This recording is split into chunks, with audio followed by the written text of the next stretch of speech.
A lot of smoke. Fox, are we really going to miss the start? What are we doing? Let me get this mic in here. I almost forgot my mic. We are going green from Dover. A little late. Finally got all my settings corrected, but the stream shouldn't crash today, so we're in good shape. But we are green. Kyle Busch leads him down into turn one. Welcome in, everybody. Not much of a boot up in this one. We went right into the action. And right off the bat, Bubba Wallace, 3 wide around the top. He's going to take a couple spots from Daniel Hemrick and Austin Cindric. Good move. Denny Hamlin, he's going to try and run the top on William Byron. Tire wear has been a slight concern, but I guess we'll see exactly how much tire wear is expected to be an issue today. So yes, we will find out. All right, so off into turn one. We are off on the second lap here. We got Busch, Blaney, Byron, Reddick, Gregson. Actually, Gregson's not in fifth. He's in sixth now because Hamlin jumped him. So why is this behind? It's behind the race broadcast by a lap or so. Let me see if I need to do something here. 11, we're going to hit a quick refresh. All right. What are we doing? There we go. There we go. Now I got it back in place where it needs to be. Weird. Perfect. Right where I wanted it. And live standings. There we go. Perfect. So Kyle Busch away with the lead right now. He is out to a 4/10 of a second lead on everybody else. Welcome in, TRS boy. I should probably have shared this. Feel free to give it a share because I didn't share or do anything to start this race, so there's nobody that knows we're live yet. Yeah, busy. Hands still smell like gas. I was doing some work on some siphoning of some fuel out of some winter vehicles. So anyway, 5 laps in. I'm trying to see if we've got a legit tire fall off. It looks like there's already a couple tenths worth of fall off, so the tire fall off might be there. We're only 5 laps in. We'll see as the run goes. Does the tire fall off continue to happen? Elliott 29th. Okay, I'd just like to see where my guy's at.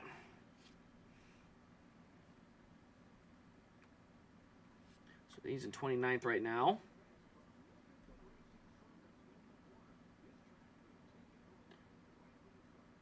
Oh yeah, the truck's taking rubber today. It's blackening up real good. So the temperature's a little higher, but the question is, does the tire fall off continue to be there? Because that's what I want. I want tire fall off. Without tire fall off, this race is going to get real boring. 23.2. Yeah, looks like it does fall off. About a 10th a lap. All right, let's go. We're going to have some fun with this.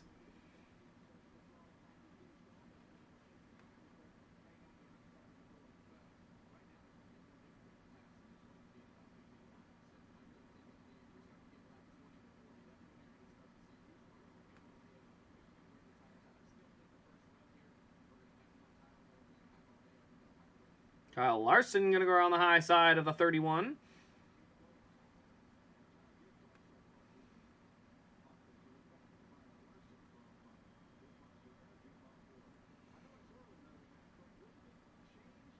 .23.4. Yeah, guys, there's tire fall off. We're in for a treat. Can we get that 14 in victory lane? I don't know. He's 9th. Still running pretty good.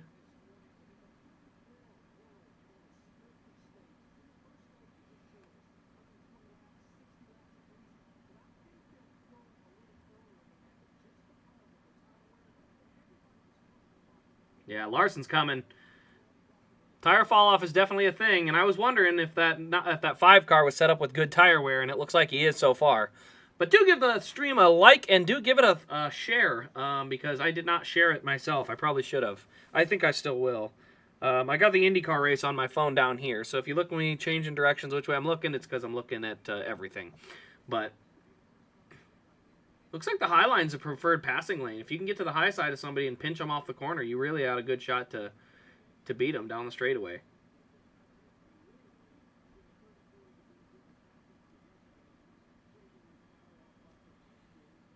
I know it's Clyde. You don't think that Tim K and then also the picture of Briscoe? Come on. I knew it was you. This is the first time you've caught a stream in a while. Glad to have you back. You're starting to see a lot of tire wear getting put down, so a lot of rubber on the track. Lap times have already almost fallen off a full second. So definitely some fall off to be watched here, which is a good sign. Yeah, I gotta reach over here because I gotta reach this car that. Yeah, that's the one I'm gonna review. So yeah, that's your Michigan one. But then there's the Richmond one, which actually I think the Richmond one looks way better because I think that Fastenal scheme is fantastic.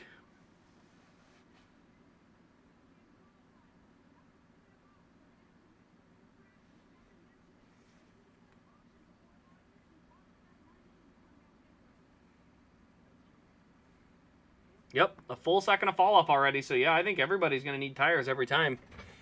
Hey, Florida Denny fan, welcome on in, fashionably late.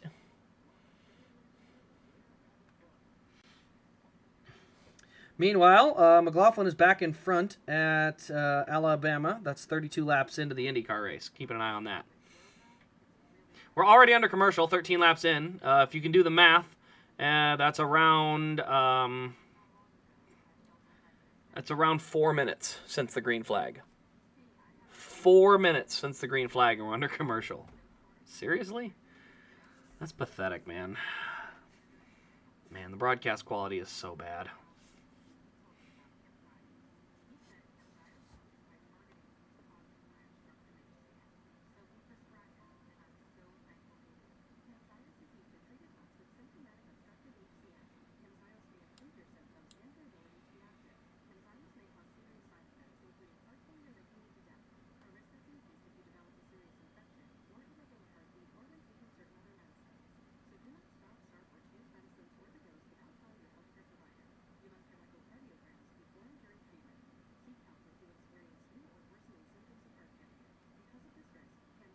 Ooh, who is that putting pressure on Newgarden? Oh, Newgarden gets sent off the track. He tried to chop the nose of somebody, and I'm loving it because that is 100% Newgarden's fault. I don't like Newgarden. He cheated. He's a cheater. Who's in 12th? Oh, that's right. Where's Priest? Priest was back by Elliott, so yeah. Stuart Haas somehow got 3 cars to the front, so that's a good sign. I'm trying to see any movement. Larson's still in 17th. But we are officially well past the 1 second of tire fall off. So a lot of fall off in this race.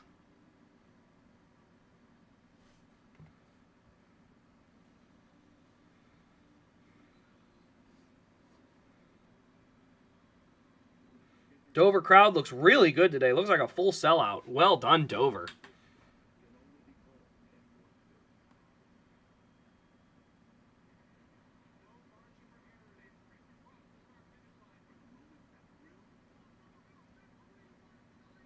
It's awesome that they actually got to run the full race on Sunday too. They're not having to take that full sellout crowd and send them home.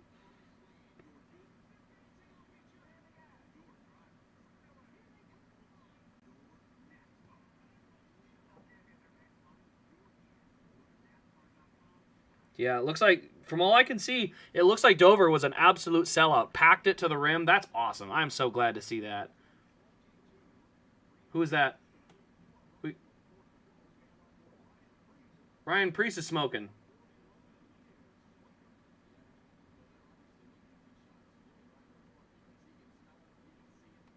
What is wrong with Ryan Preece? He's smoking really bad.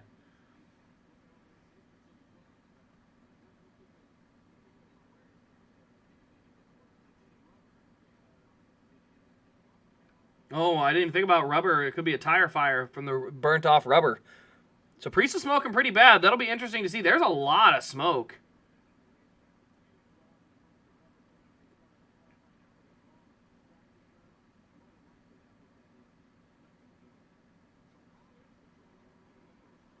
Here's the argument you could make.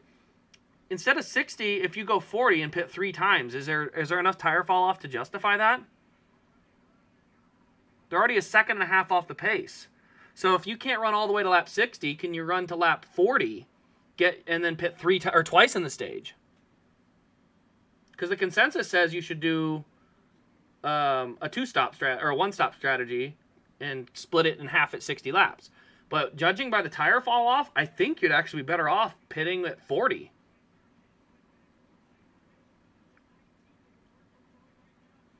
Only downside is a caution would absolutely hose you. What place is Jimmy Johnson in? 32nd. So, not horrible. He's in the race. That counts, right?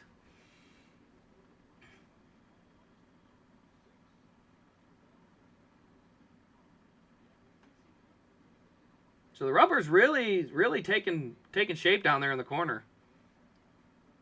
Blaney is on the tail of Kyle Busch, by the way.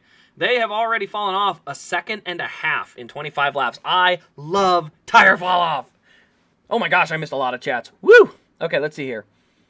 Hey, it's game time. Welcome on in. Noah has the best finish, though. Yeah, Noah is definitely been really good for SHR. Ate too much during lunch? I did too. I had plenty of bacon and sausage and eggs, and it was incredible, and I regret nothing. Track is taking rubber, which is good, and the tire fall off is there, which is also good. Like I said, they've already fallen off a second and a half, which is a really good sign. Let's see what else we got. COT. Oh my gosh, that Xfinity race was an absolute gold standard. This is why I still, as much as the next gen laying rubber, great and fun, whatever, I can't get over the fact that the Xfinity car puts on the best race every week. It is the most fun car to watch. It's not even close. This is where it's a perfect example of like, guys, you have NASCAR. You have the answer. Just use it. Just use it. Just admit, hey, you know what? We tried this whole new car design and everything. We were wrong. Teams invested a lot of money. We were wrong. We're gonna give them a bunch of money to offset the cost of all this next gen crap, and everyone's running Xfinity from here on out. It'd be a really short term ouchie for a long-term, I mean, booming sport. Because the Xfinity cars put on a good enough show that this sport will boom. So yeah, I don't think they have to screw around with that. Stream is behind, 32nd.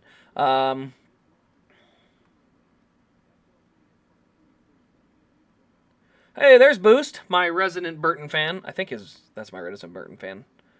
Pretty sure he is. You got $600 on Noah getting a top 15 or better in the playoffs. Or better in the playoffs. What? You think? I don't know. That's a lot riding on there, man. That's a lot of money to ride on that bet. I don't know if I'd make it. I can see it happening for sure. I think there's a possibility, especially if he runs up front like he is right now and snags the points and walks out of here with a 40-point day.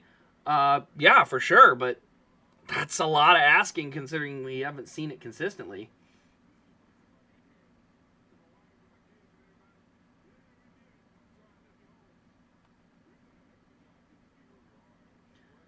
Lap 33, our lap times are down to 24 threes. 24 threes!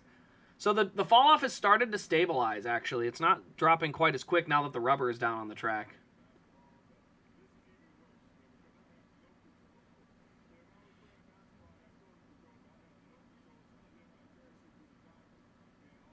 Yes, the face cam works again. So it worked again.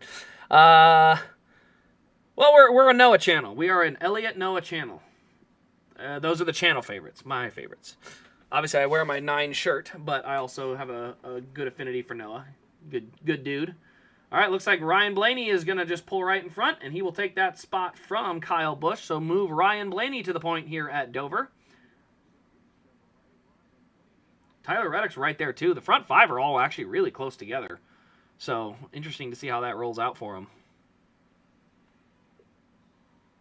Larson is up to 13th. That's our point leader. Truex is 10th.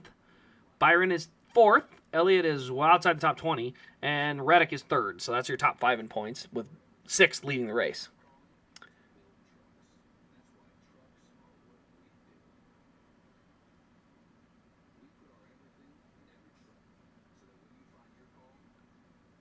Yeah, I mean, Kyle led laps, and I think Kyle's going to get a good result. It should help him because he's on the playoff bubble. He needs to move up in points a little bit. Noah's 3rd best. Nah, Noah's consistently the fastest of them. I do think Briscoe is probably a better driver because he's more well-rounded on road courses and whatnot. But I've got Noah ahead of Preece and Preece and Berry for sure. He outperformed him in Xfinity. I mean, Berry was his teammate, and he outperformed him there. So,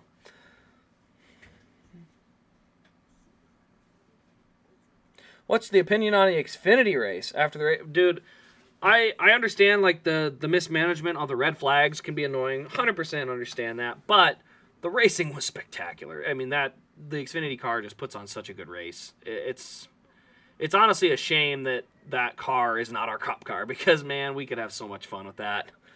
That'd be awesome. How's the race been going? Pretty good. We got a good amount of fall off. So far, we are, let's see here, about a second and a half of fall off, a little over, thus far. So we are seeing a decent chunk of tire fall off in the first 40 laps. Not sure exactly how much, I'm not sure how much that costs. So a second and a half over 40 laps. Yeah, I'm not sure exactly what they would gain, but we're coming up in the next 3 laps. If someone's going to two-stop this stage, this would be the time to do it. And so, I mean, I'll be the first to mention it. If a guy was to do it, I like the chances of Chase being able to do it. Although his lap times are really good. 24.4 is as fast as a leader. So he's actually got a really good car. 31-second lap. We got a caution. We got a caution. We got a caution. Who is it? Creed sucks? Yeah, he does. Mostly because of, I just don't like him. We got a caution, though, guys, and I'm not sure who it is. It looks like it might be Bell. No, not Bell. Is it Logano? What do we got? We got a caution. I'm still looking to see. Let's go to the timeline. Oh, it's Ty. Okay, not Ty. Todd. Todd Gilliland. That's what we're going to call him. Todd Gilliland. Oh, wow. I'm honestly surprised Dylan didn't wiggle. Okay, simple spin. Nothing too bad. I thought it looked worse than it was. Yeah, so honestly, timing of that yellow is interesting because I don't know if they're in the fuel window yet. But Chase Elliott, at that point, had just started running some really good laps. He went from 24th to 20th in a couple of laps. So I'm a little bummed that caution came out because he apparently has really good long-run speed today. But everyone should be pitting. There was enough tire fall off, so it's well worth it. They cut back from brake. Did they? Because the caution was a while ago. Remember, my ticker on the screen is delayed. So the monitor is delayed, and I knew about it. So I don't think they cut back. I think they just waited till the end of 2 extra commercials, then came back. But because remember, the car was already on the bottom of the track. They didn't catch it mid-spin. Yeah, I think everyone here is going to pit and take 4 tires. I don't see the 2-tire gamble being a valuable asset unless someone thinks they can go 40 and 40, but they just had a 40-lap run, and you saw the tire fall off. Like, I don't see... After 40 laps, I don't see 2 tires being a worthy gamble. I mean, honestly, the only guy I would say go ahead and gamble with it would be, like, Corey Heim, because Heim's not running for points. Like, go for it. Let's just see what happens, you know? You have the opportunity to flip your day and make it really, really good, and if it doesn't work out, not a big deal. Like, not the worst thing in the world. Yeah, Todd, it looks like Todd's stuck. He's hung up on the splitter. So he's just losing laps at this point.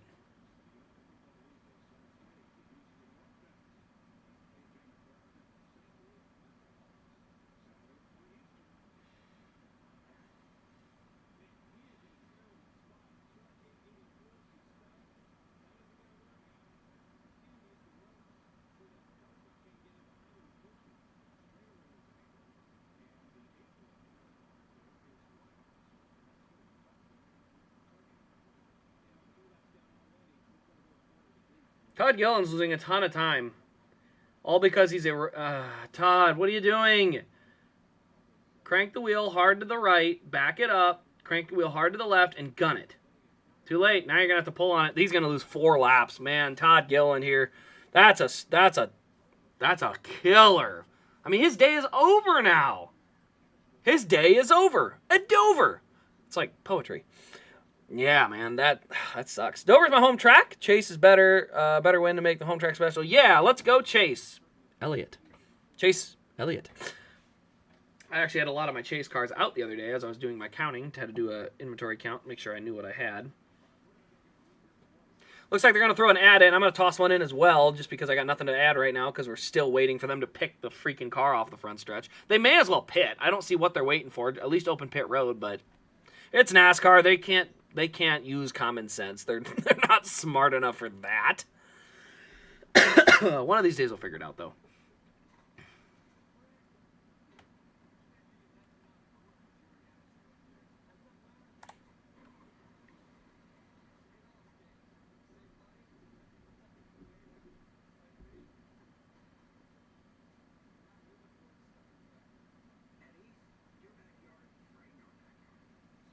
Ah, shoot. Rossi's crew left a wheel loose. Well, Rossi just lost a wheel. That's going to be a caution. Good grief. Why is it Rossi's crew can never do that? Ad-free special on my end. Hey, I have to use them just for the good measure of being able to monetize the stream so I can pay for fun things like this. I've had that for a while. Oh, pit stops are already happening. Fox missed it. We missed a whole cycle of pit stops already, I guess. Thanks a lot, guys. Kind of feels like that might have been important.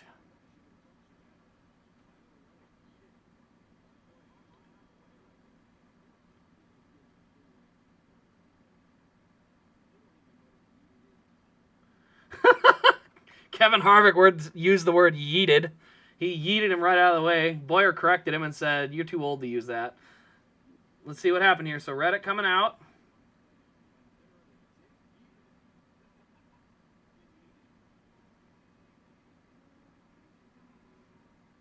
I don't know what Heim was supposed to do there, though.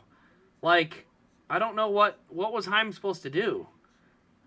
I mean, he was already on his way to this pit box. He can't stop. He clogged pit road. Like, I don't think Heim really did anything wrong there.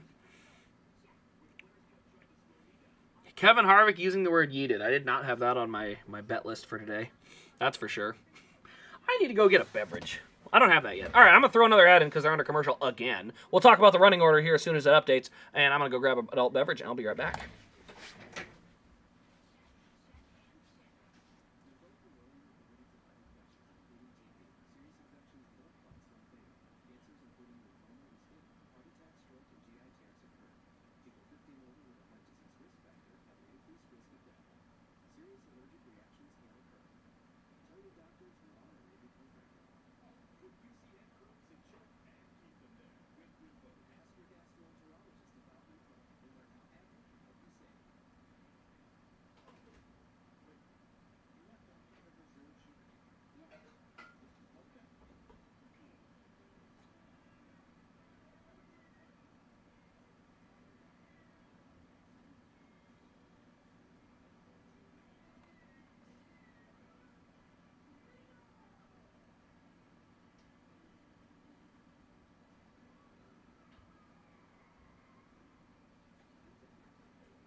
There, I had to wake somebody up from their nap.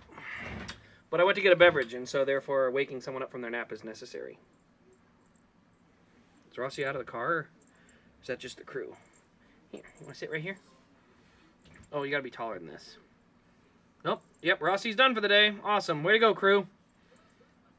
Why is this crew always the problem?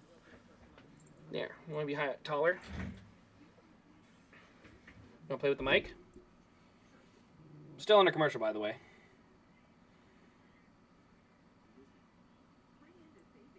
You see that right up there? That's the camera. That's it. That's it right there. You want to lay down? There you go. You can sit right there. Right on that chair. Yep, just sit right there. All right. And I pocketed my beverage. You don't want to stick around? Okay, bud. All right, so anyway, brought the kitty in, because why not? Always a good time to do that. Elliott came out 16th. 4 spots gained on pit road. All right. Way to go, crew. Noah came out 7th. Michael McDowell came out 5th. I'm curious now. McDowell penalized for speeding.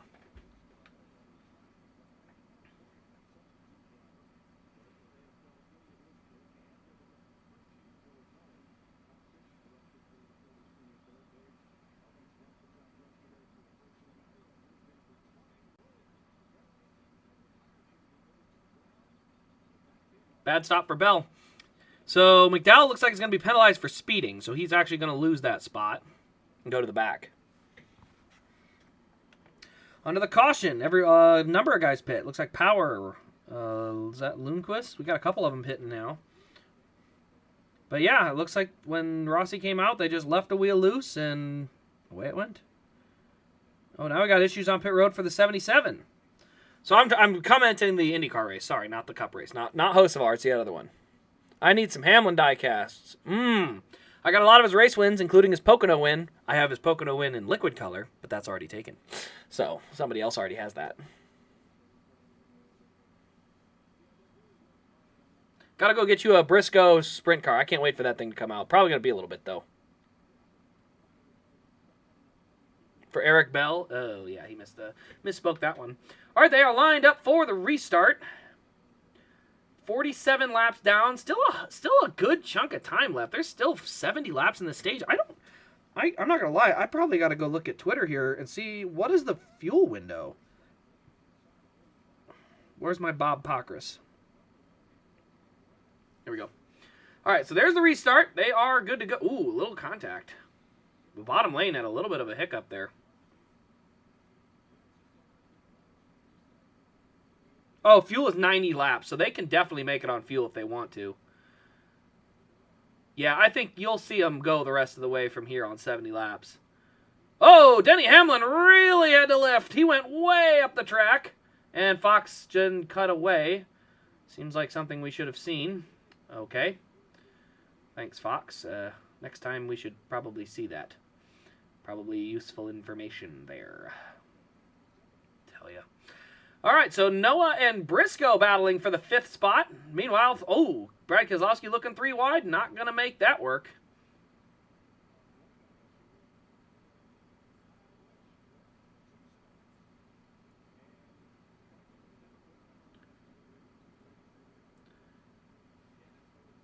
So you'll notice the rubber is all picked up off the cars, and they actually are going to end up relaying it down. So lap 50 in the books. We got Blaney, Byron, Reddick, Busch, and then Gregson Briscoe is our first side-by-side battle. That is for 5th. Chase Elliott up to 13th, so I guess the speed's probably there. That's a relief because he definitely qualified like crap. So yeah, McDowell had to start at the rear. Long way to go, though. Long way to go. So Briscoe will take the spot. Noah will yield it and get back into 6th spot here. Let's see what happened heading into corner 3 and 4. It looks like Kyle's on. No contact. Just a big push and way up the track went Hamlin. Actually, he didn't lose that much ground, though. He just lost the 2 spots to Gregson and Briscoe, and then they got up and going again, so...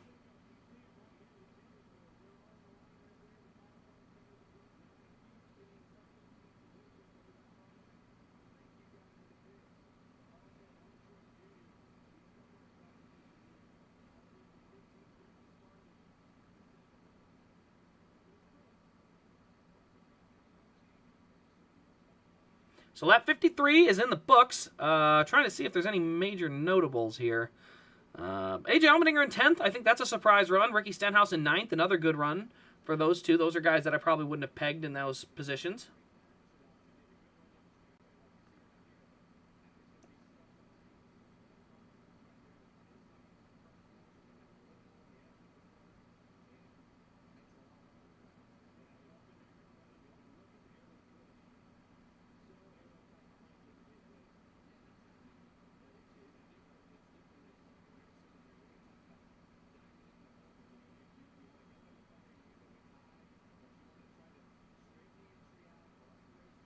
Trying to keep an eye on it here. Is that... Yeah, Allmendinger just fell to 12th. Okay.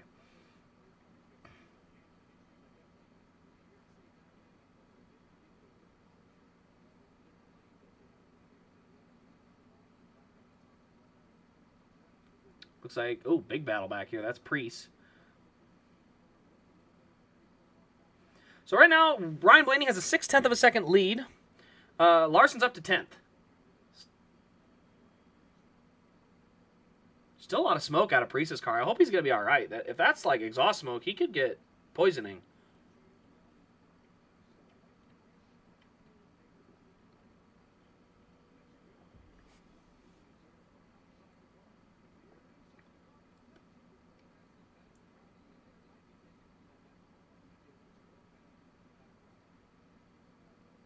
So 57 laps in. Kyle Larson has now cracked the top 10. Woo! Kyle Busch sliding up out of that corner.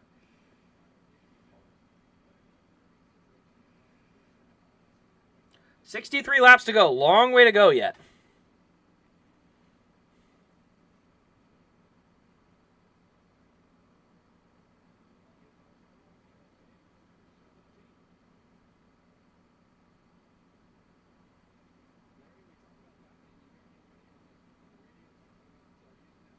Ooh, Ross just basically said, I'm taking the spot and made Gibbs lift. Dude, Ross is just, he don't give a crap.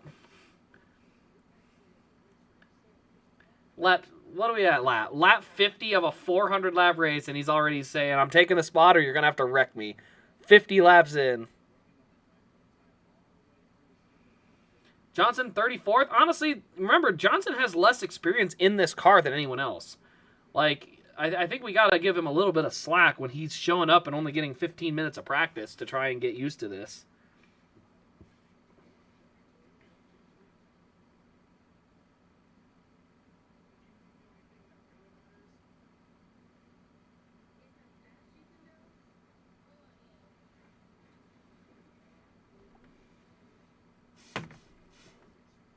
Had some contact there with Lundqvist and Power, maybe? Yeah, I think it was Power.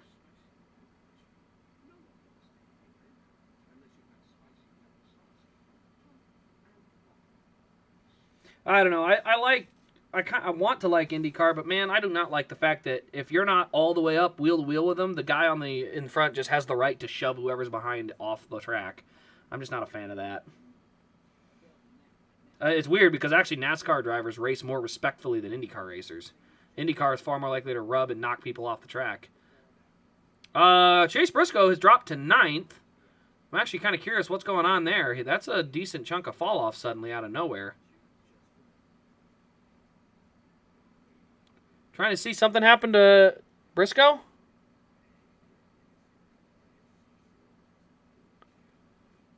Briscoe tried too hard to stay in front of the best SHR guy. Well, I mean, he had one really, really bad lap, but I'm just trying to make sure he didn't wear his tires out or something, because he definitely had a tough couple laps there. He went from 5th to 10th, and he lost another one that last lap by. So, like, that's why I'm double checking, because he lost some spots in there. Yeah, push to pass is by far the worst gimmick.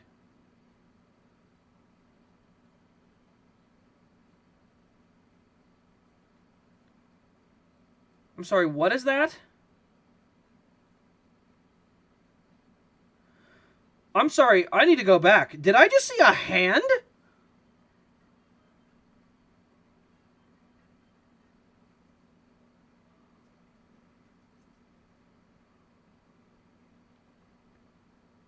Oh. Oh. Oh. Somebody threw a, shall we say, adult mannequin on the track at the what is this called? Children's of Alabama Indy Grand Prix, whatever it's called, at Barbara Motorsports Park. You gotta be kidding me. Yeah, no, that was go to the IndyCar race if you're curious, because they're not under commercial all the time. But then they just showed a shot of the advertising sign and there was a hand sticking up.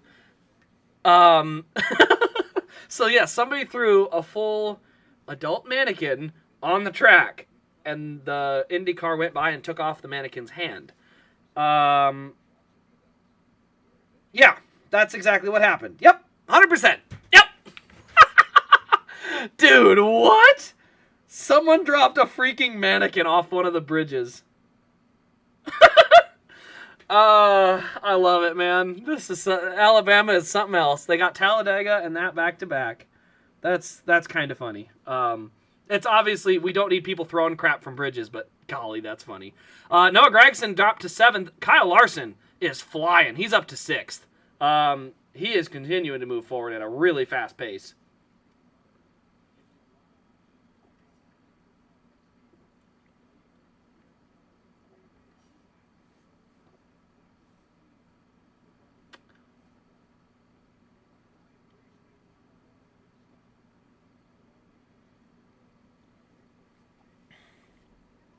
Yeah, no, it was not. It was a hand, but it was, yeah, not a human. Well, not a human hand, but yes, it was. Like I said, it was something else. Looks like Noah's going to drop another spot. So, as the tires wear, we're starting to see certain cars come to the front. Noah has fallen back. Chase Elliott moved past him in the last set of corners. So, yeah, it looks like those Hendrick cars have the good long-run speed. Now, let's see what Ryan Blaney's got while out in front here.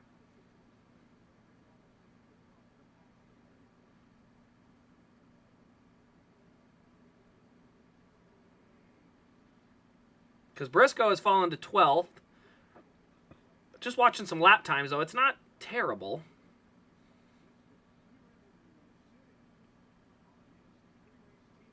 But it does look like the Stewart-Haas cars are not hanging on lap time-wise as well, right? Not this run, at least. So Briscoe's, like I said, fallen to 12th, Noah to 11th. And like I said, that's all within the last, 12 laps. 48 to go, so long run to the end of the stage here. We're going to really get a chance to see exactly what everybody's got. Allmendinger looking low. And then a lot of push in the middle of the corner, so Allmendinger's going to pull right away with that.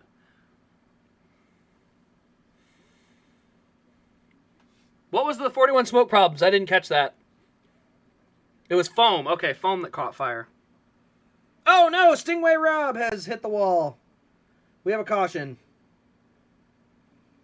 55 of 90 is where they're at in the IndyCar race. Caution is out there.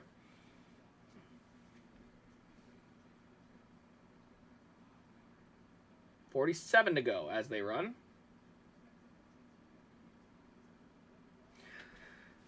Johnson, 32nd. Starting to get some pace in there. Honestly, but the whole team's running back there. So their cars may actually be that bad. That's the thing you got to remember is, I know Nematode's back there, but, all the legacy cars are in that back chunk. So the car, it may not all be Jimmy. These are bad cars.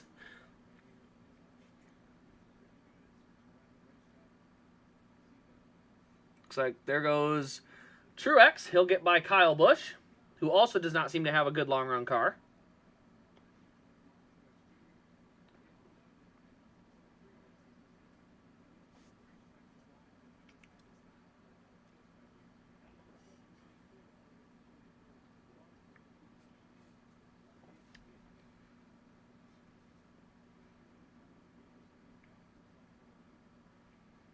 So Blaney is kind of not, he hasn't been able to pull a big gap so far.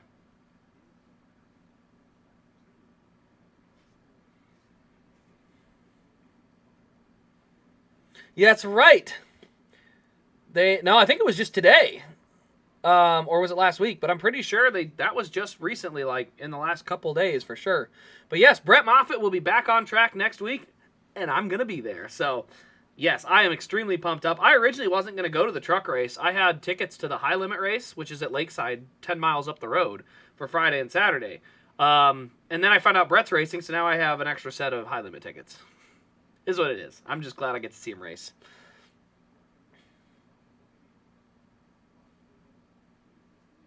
Here comes William Byron to the back of the 12. Gonna look inside.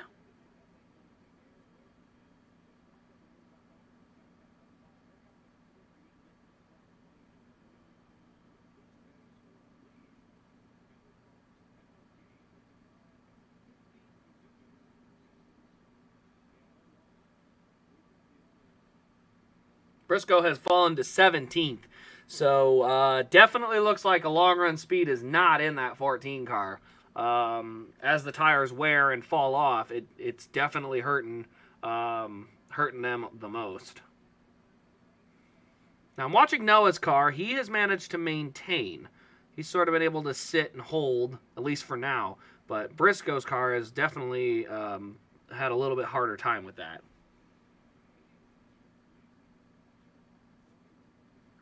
So Elliott just got by Stenhouse. I'll be curious to see. He's got 3-second gap in front of him. So I'm curious to see what lap times he'll put together for the next couple laps.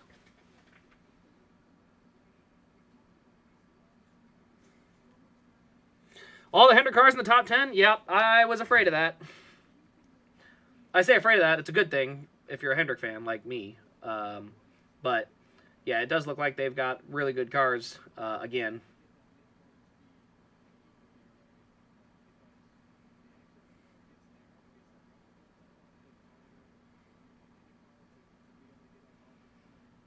Gibbs is looking at 17th. Oh, another wiggle out of Briscoe. Yeah, Briscoe is definitely struggling right now. That car is pretty twitchy.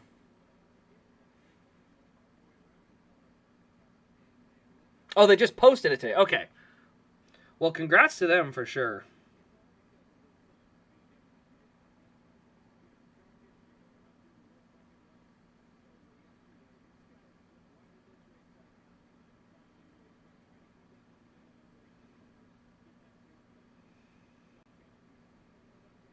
Who's that?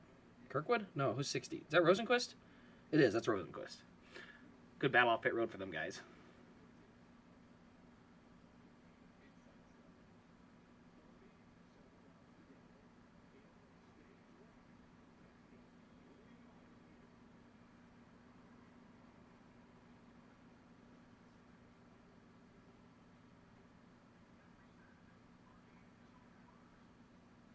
All right, we're under commercial again.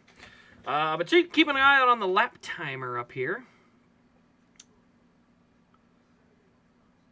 Noah's dropped to 12th. So, yeah, definitely worried about that SHR speed. They are falling off a cliff when it comes to the tire fall off.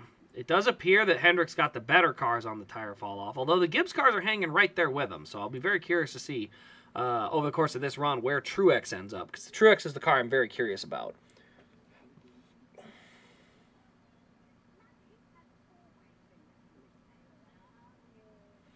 Seen that Brett got a ride and instantly thought about that best chance tweet. That aged poorly every time Suarez does something good. Here's the problem I will say with that. Remember that was in 2021. And that tweet has aged poorly twice in 4 years. It doesn't bother me. Like, let's be honest here. If we put Brett Moffitt in the 99, do we think he has more wins than Daniel Suarez does right now? Because I do. I really do. Daniel Suarez had opportunities with Gibbs, opportunities with SHR, and then Trackhouse. And so he hasn't had to race the bad cars like Our Motorsports, AM Racing, GMS trucks. They were decent when he got into those, but as Hattori had literally never won a race till he got there. They won a freaking championship in the first year. So, yeah, I don't think that was a bad tweet, even to this day. Like, that was his best opportunity. He had literally been at Gibbs and Stewart-Haas. Like, he had been at good teams. It wasn't like it was, if we were to say Tricon is Brett's best shot at a win. Maybe. I mean, he's been in some good cars, but Tricon's probably going to be one of the best trucks he's ever stepped in, realistically. So, that's a legit best shot, where going to Trackhouse from Joe Gibbs, people would not say that's a upgrade. They would probably call that a downgrade or a mid-sideways grade at best. So yeah, out of context, it looks way worse. But in context of when that tweet took place, I don't think that was unfair. I think that was a perfectly valid tweet. How good was the 41? I mean, the 41 has won races with everybody else that's been in it. Cole Custer's won a race. Literally the year after he was in it, Cole Custer won a race. So, like, that's what I'm talking about, though, is, like, it's not like the Stewart-Haas cars were bad. I'm not saying the 41 was a world-beater car. No, not quite the opposite, actually. But, yeah. But I would definitely say that, between the 19, which has won since he left there, since he was in it, and the 41 won after he left, like, it wasn't all the crew chief. There was definitely some driver element. I wouldn't be surprised if Zane got the 99. Like I said, I think at the end of the day, you have to be willing to say that maybe he's underperformed, because realistically, if you look at the stats, he has underperformed. I think we all could, we could all look at that and say, hey, I think he should be better than that. Ross Chastain has multiple wins every year he's been at Trackhouse. He hasn't won this year, obviously, but Daniel Suarez has a road course win where no one could pass and an Atlanta win. But at no point have we really seen Daniel get there. So if Trackhouse decided to make that change, I don't think that would be a bad decision for Trackhouse. I think that's I think that's fair when you're gauging the results based off the teammate performance.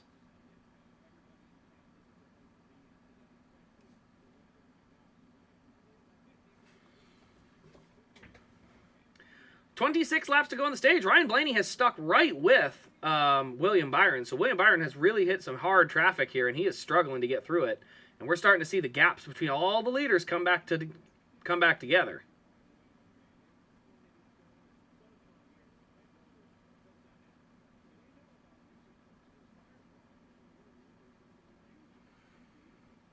$25 to go.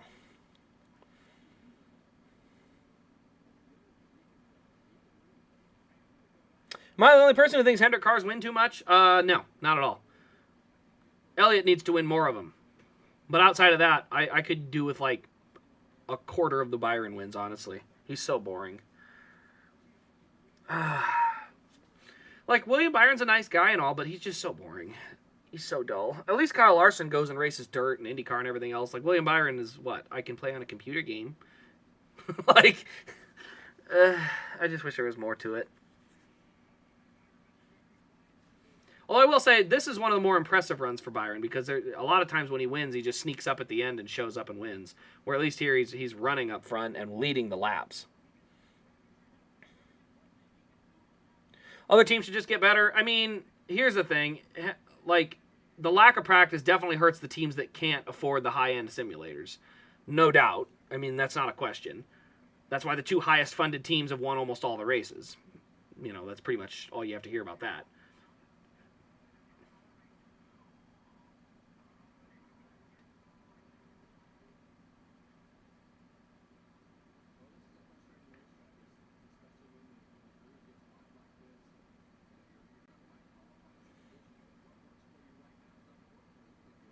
Yeah, Stenhouse has held top 10 today, which has been pretty good for him.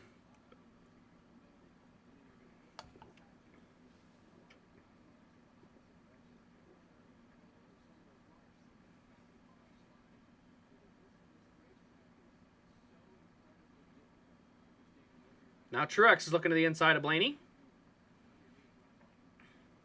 Meanwhile, William Byron has started to really slice through lap traffic. Teams like Penske, you got to remember, Penske lost a lot of their crew chief talent the last few years.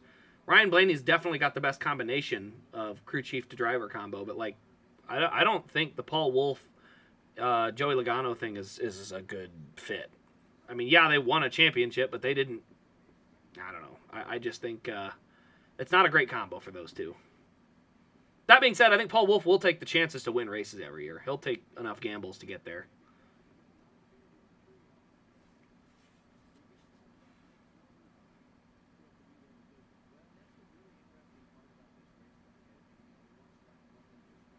$18 to go. By the way, Jimmy Johnson will be back in action next week. The 84 car will run at Kansas, so I'm pretty excited for that.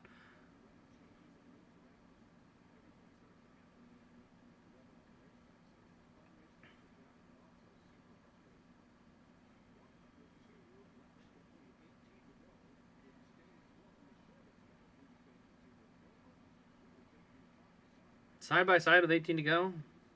That's literally 9 minutes. Really? 9 minutes till we're, guaranteed a commercial. It's too much for you? Is that how that works?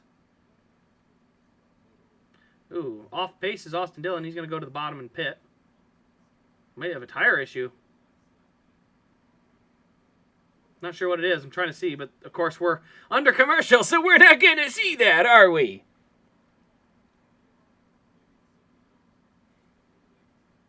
No caution yet. Fords are falling off. Yes, they are. Although Blaney's the only one that was even running good to begin with. Noah has stabilized in 12th since he got there. Brad Keselowski's right behind him, so that might help. But, yeah, definitely underperforming on the Ford's end. 15 to go.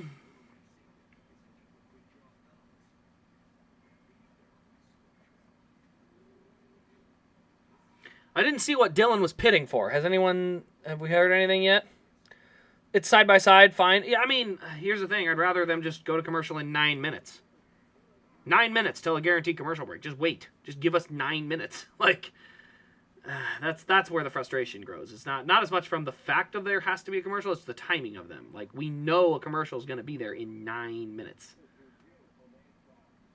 Man, Dover looks packed. Like, I mean, I knew it was packed, but I'm really curious to see just what exactly the track is like. I've never been to Dover, but I definitely am more curious to go. The racing has been good in the next gen era, so I'm definitely willing to go and spend some money to go see Dover at some point.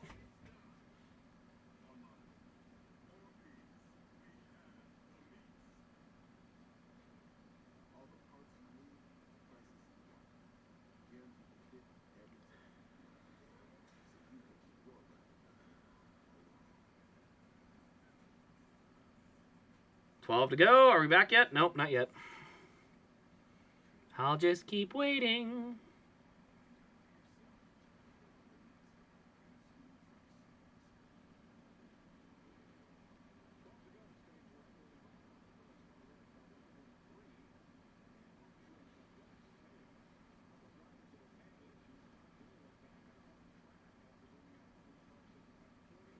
Hamlin looking to the inside of Kyle Busch. That is for the 6th position.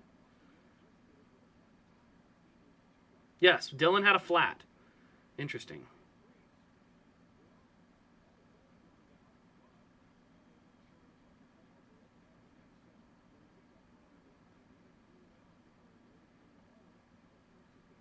Priest's day is over. They parked him. Not NASCAR. The team chose to park it. So another tough day for the 41. 10 to go. Reddick is there. Oh, there's a run on the bottom. Good run for Reddick through the corner there. I think Byron's going to pull him on the straightaway, but we definitely got a race now. 99, Daniel Suarez. We mentioned him earlier. Not for this reason, but at least we mentioned him. Meanwhile, Martin Truex has joined the picture. We got a 3-way battle for the lead. Okay, Dover's slow, like low-key being a great race. So Byron pinned up behind the 99, trying to go around. Let's see what Reddick does this time. Does he go high or low?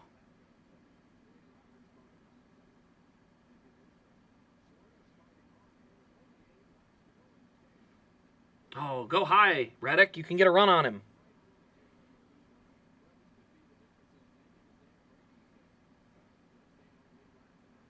Reddick now under pressure from Martin Truex. Truex, the king of Dover, is here. He's going to go get that spot, I think.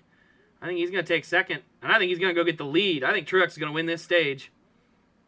He's rolling so well on the bottom, and Byron can't get by Daniel Suarez. Oh, look at Truex. Pulls right up alongside. Oh, yeah, Truex is going to get the lead here. Give it one more lap.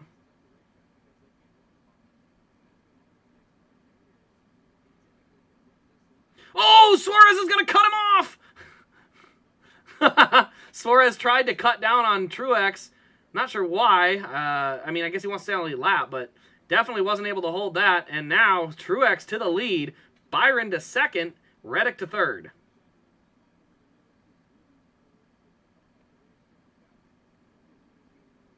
So I think Truex got this stage won. Why do people hate Byron? Mostly just because he's boring. I don't know. That's the biggest thing for Byron is just like it's the frustration that boils up from like winning races that you don't lead. It was the same thing Bowman did back in 2021 where everyone's like, how would have thought Bowman's this good? And I'm kind of like, he's not. Like he's leading 5 laps at the end of a race and winning. Like that's great for him and all, but like it doesn't show pure speed. And we haven't seen Bowman have anything near 2021 levels since. So that's what told me, yeah, this is more luck-based than the rest of it. So, same thing. Like, the difference is, for Byron, the speed has been there, and it's actually allowed them to win more races and be more consistent. Because they have had better speed. So, 3 to go. Truex is out front. Looks like he's going to walk away with this one.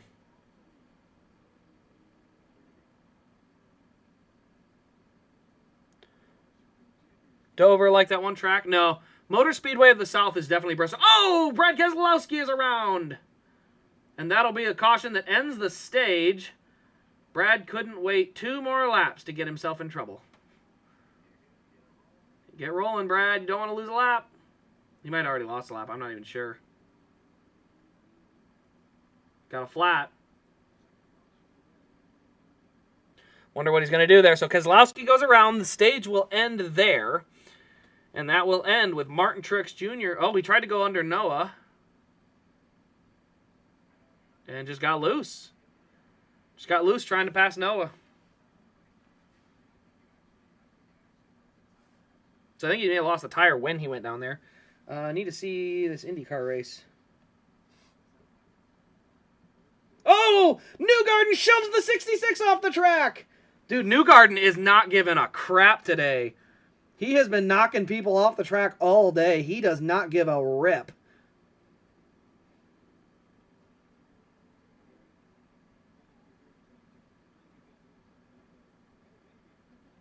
Oh, yeah, he just sailed it in there too fast. Didn't have enough room and just knocked him off the racetrack. Missed the corner and knocked him off the track. I mean, I would have called that avoidable contact. You dove in there too hard, missed the corner, hit the guy on the outside, and knocked him off the racetrack. I think you should get penalized for that. I do. I don't like the fact that IndyCar just lets guys do that crap. That's not good racing. Where's he even running?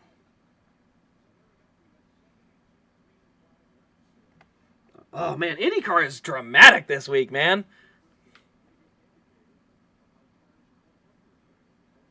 They're both concrete tracks, but Dover's the only one that has the lights, so the night racing, and Bristol has the the lights for night racing. There we go. Now I said it.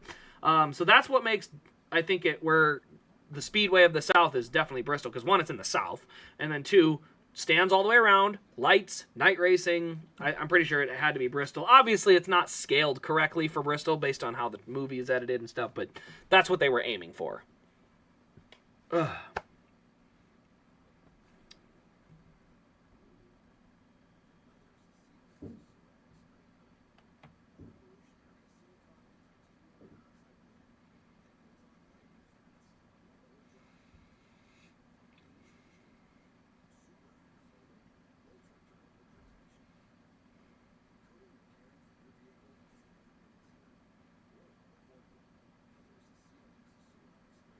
Trying to see. Not getting a lot of other info from the IndyCar race on Twitter. They need a better Twitter presence. Yeah. All right, I'm going to go ahead and pop in a quick ad and we'll be back for the pit stops.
$20 laps to go in Alabama.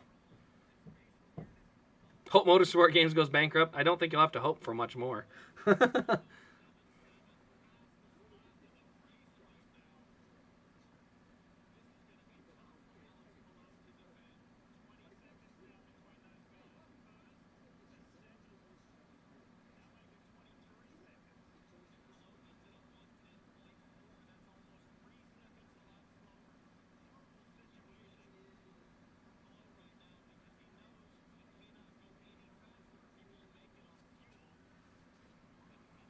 So under commercial right now, I'm watching the Indy race as we show.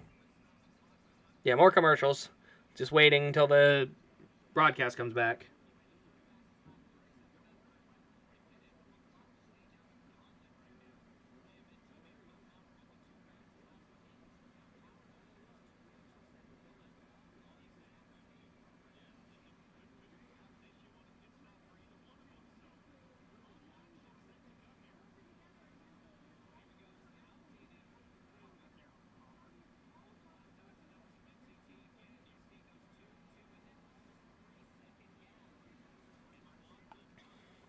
Oh, phone's not working. Okay, yeah, we're under more commercials.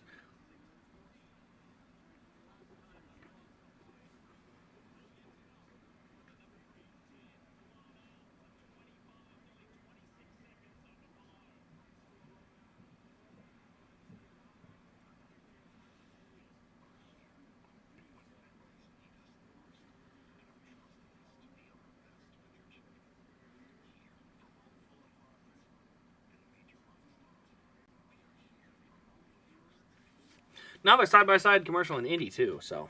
Trying to double task is tough. Yeah, they're doing the meeting of Bowman's crew. Which, again, like, when I was talking about it, if you guys watched the Talladega race review video, I talked about these kind of filler content. During a stage break is a perfect time you can have some of these, but at the same time, if I'm sitting here at a fan right now, and they're showing that, and the car's not end up on the racetrack, why aren't we pitting? Like, that's my legit issue.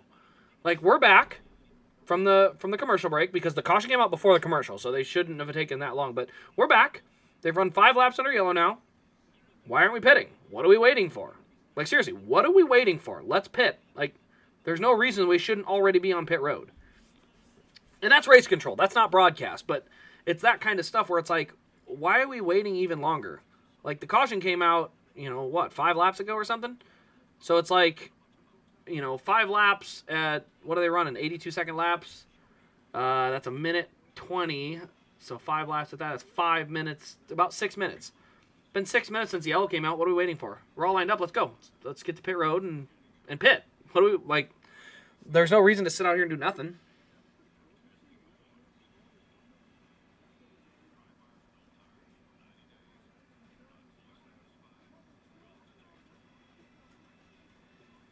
All right, pit stops have begun.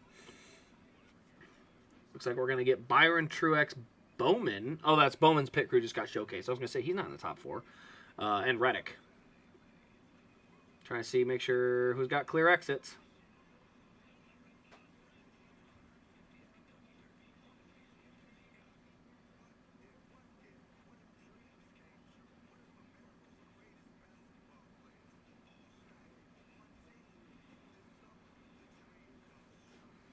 Looks like it's pretty even keel. Spot up on Blaney and a spot up on Hamlin. 1 down for Reddick, 1 down for Larson. But otherwise, not a lot of movement in the top 10. Truex barely beat Byron out. So Byron almost snagged the lead again.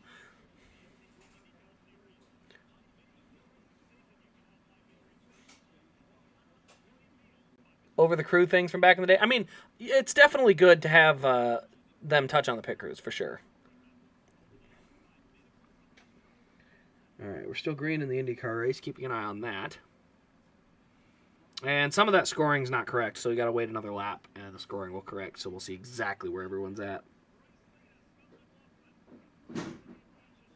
Okay, McLaughlin is on pit road, so the leader is pitting out of the IndyCar race.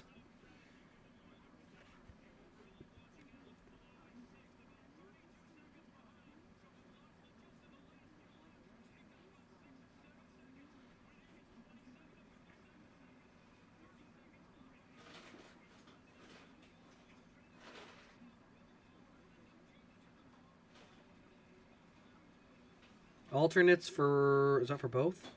Primaries on one, alternates on the other?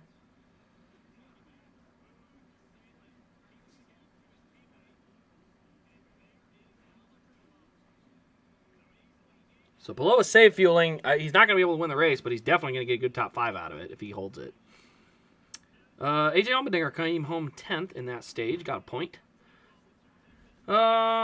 Big pit stop for Logano, got all the way up to 16th. Noah 13th, so not bad. All right, so the next stage is 130 laps. The first one was 120. Then it's 130. Then it should be is it 250? No, 150. So 120, 130, and 150 are the 3 stage lengths we'll see today.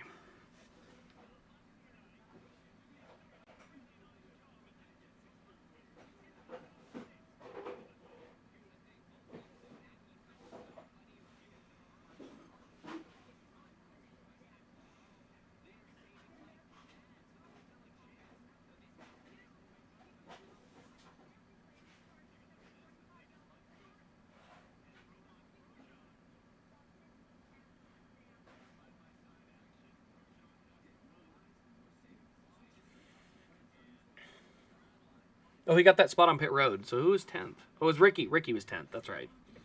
I knew it was one of them two were in 10th.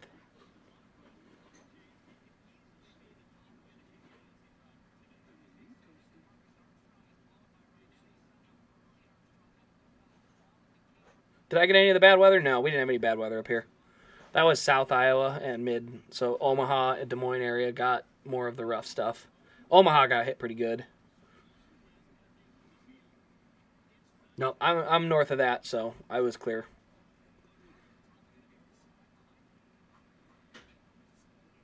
Rosenquist is in 4th. Okay.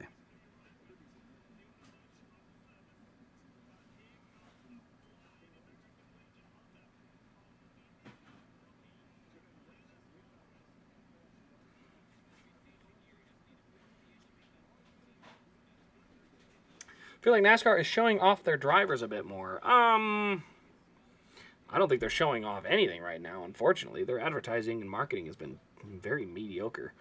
I mean, I haven't seen hardly anything about Kansas race next week. That's one of the best tracks. Like, I would think there would be some heavier advertising push on it, but nothing.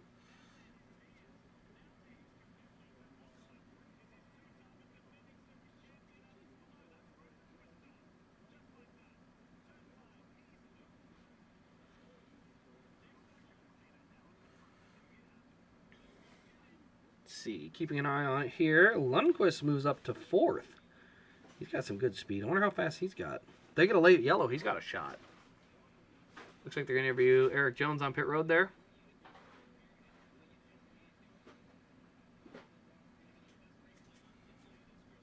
I think Jones will be back by next weekend, so. Yeah, I think it's not that he couldn't have driven the car. I just don't think it was worth it with the Dover ups and downs. You land hard in the corner, stiff suspension and all. Like, I think they wanted to be cautious with him and give him a week off of that for his back. So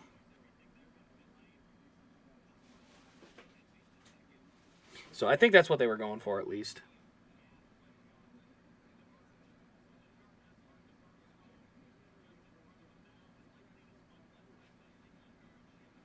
What are we doing? We have been under caution for 12 laps. What are we waiting for? So we've got 12 laps now consecutively under caution. And they might be choosing this time, but I think we missed it. But still, like, what are we waiting on? I don't understand why they just run all these laps off. I mean, the broadcast is here. They're not showing commercials. Like, no offense to Eric Jones, but I'd rather see racing. And we can see the Eric Jones thing under the next caution or something. But, like, we're just sitting here running laps around under caution. Like, what are we doing? Who is running this crap? Who runs the race control? This is pathetic.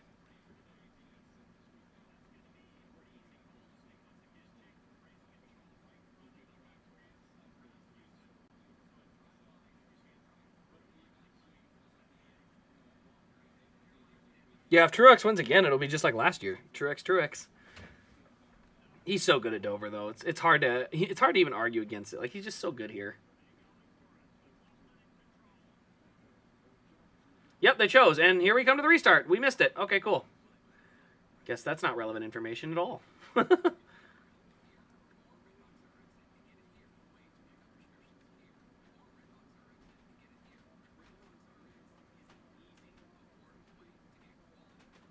So Truex will get clean and clear with the lead.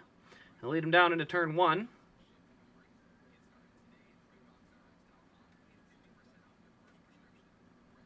Ooh, Chase just barely tapped the wall there. Ooh, please be okay.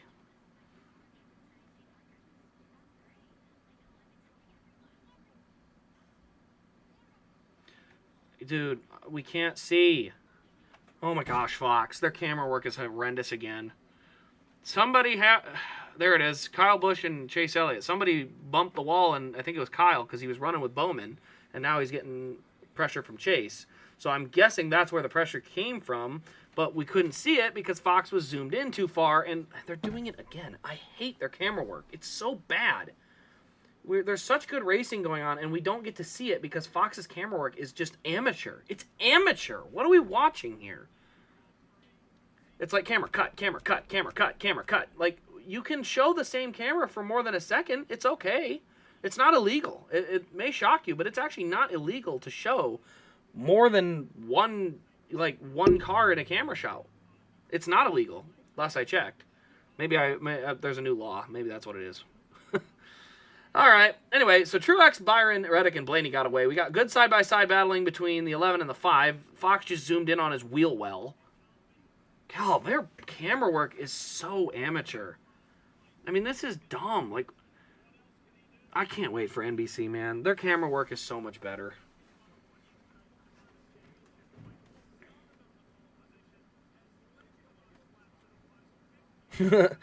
They're trying to make you watch, but you will refuse because it's a snooze fest. Hey, at least they're trying. NASCAR ain't even trying. They're putting no effort in. They're just saying, hey, Fox, show a quarter of the race and, like, flip the camera so often nobody knows what's happening. But we'll be able to hold fans. Our racing's good enough that even a fraction of it will keep fans engaged. What are we doing? I swear I get dizzy watching their cameras. It's infuriating. It's like zoom in, zoom out, zoom in, out, and like they can't just hold a steady camera. They're trying to zoom in so close on the car. Who is the producer of this? I honestly want to know. Like, who is the guy that is calling the shots and saying, you know what we need? We need as many zoom shots as possible. That's what makes the racing great. Zoom shots.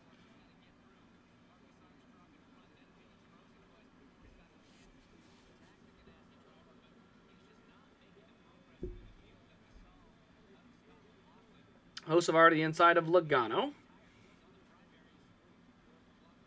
There you go. Zoom out, zoom out. Oh, you almost had it. You almost had it, Fox. Zoom out. Zoom out, zoom out, zoom out even more. Even more. You can show more cars. It's this new miracle. They came up with it like 1,000 years ago, but you can just use it now. It'd be great. Also getting a lot of things for Kansas next week. Ooh, I'm going to be at Kansas. I can't wait. I'm excited. Gonna get to see a bunch of different racing going on. And Brett Moffitt's back, so yeah. Bowman is nowhere to be seen. Well, he's 7th. So yeah, I mean, I don't know. When you say nowhere to be seen, he's in 7th.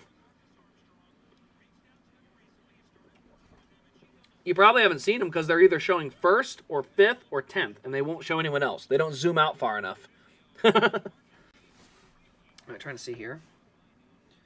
Lundqvist got up to 3rd. He got past Pillow. He is moving pretty good.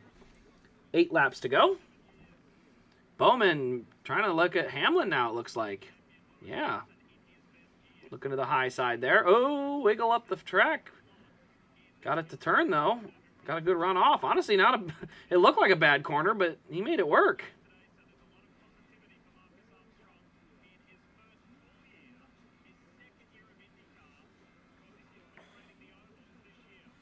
Yeah, the zoom shots. Ugh. The problem is, too, their camera work isn't smooth enough to handle that level of zoom shots. Like, they have such bad camera work that when you zoom in too far, the whole shot wiggles. Like, you'll notice the car doesn't stay in the center point of the frame where they want it. The car is always wiggling because they can't operate them that zoomed in, or at least not that smoothly. They're just... And it's... I don't want to blame just the operators, because at one point it's kind of like, if you didn't zoom so far, you'd give them some tolerance. But you don't give them any tolerance when you're zoomed in. They have to be absolutely perfect.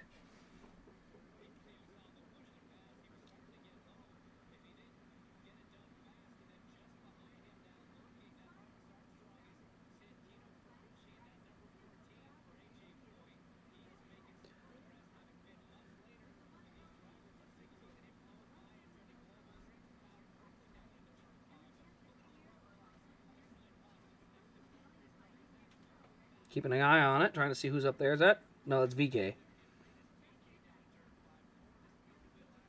little more contact from VK. That actually wasn't as bad. Will you go to the playoff race in Las Vegas this season? I might be going and like to see you. Probably not, because I'm going to the Phoenix race. So because I'm going to Phoenix, I actually am going to 3 playoff races. I'm going to be going to Bristol, Kansas in back-to-back weeks, and then Phoenix. So probably won't be adding another playoff race to my list. My schedule is always backloaded. I don't get to go to many races early in the season. Last year I did Daytona, but otherwise Kansas, which is like 13 or 14 in, and then I hit like 5 the whole rest of the year. But 2 of them are back-to-back, which is kind of fun.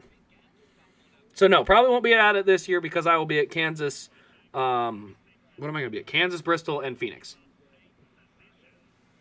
6 to go.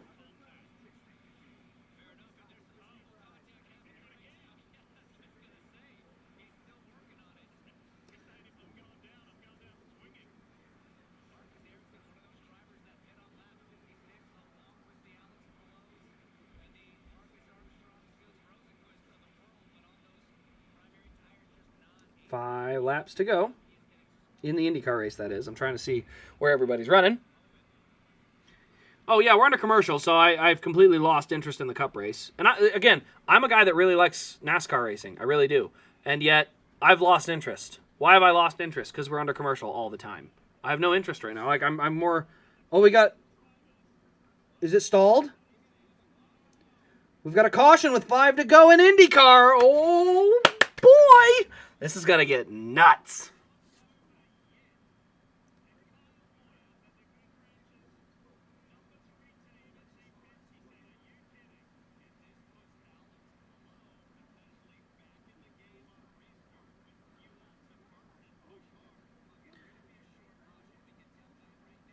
So they're going to have to get that car cleaned up, but we'll see. Yeah, I'll go to Vegas at some point. Vegas is too cool of a racetrack. I'll probably go to the playoff one, too, when I go, because I want to be able to go to the casinos and sports bet before the races, like Saturday and whatnot. Like, I want to go do that. But we'll see. I've already said, if the Jets or Vikings are playing in Vegas on a Thursday before the Cup race, I'm doing it. I'm going to see the new Vegas Stadium. I'm going to make that trip. So... I'll have to look at the schedule, but I know the Vikings don't play the Raiders, and I don't think the Jets play the Raiders this year either.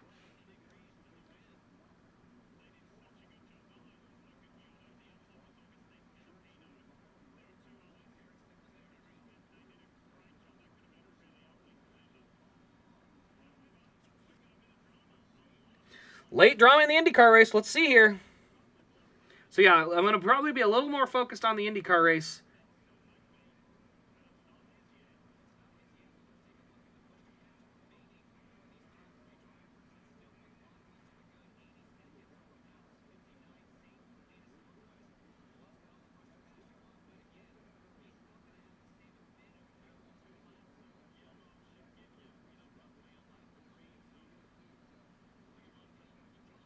Reddick looking to the inside of Byron. Not quite going to get there.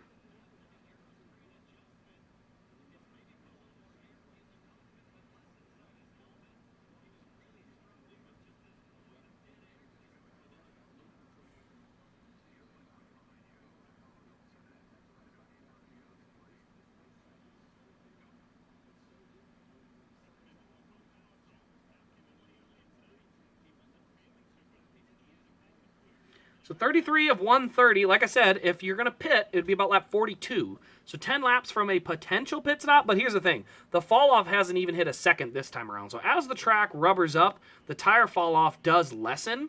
And so because the tire fall-off does kind of lessen once the race gets rolling, I do think we're going to start seeing a little bit more consistent fall-off where everybody falls off at the same rate. That's not good. We actually want it the other way. But... yeah, but they did synchronized wall hitting.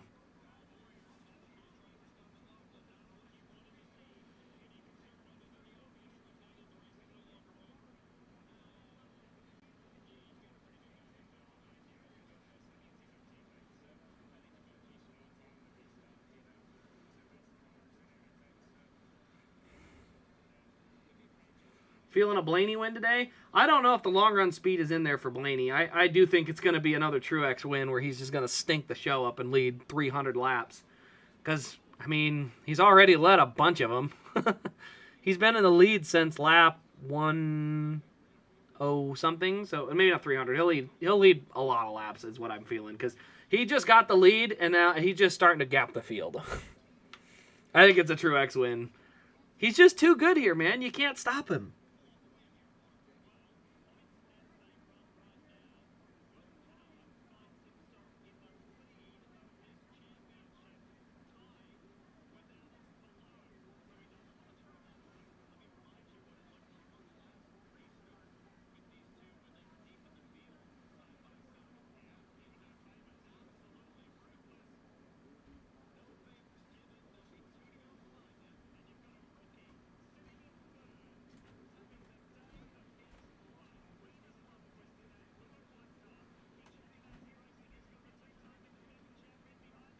Green is out. Coming to 2 to go.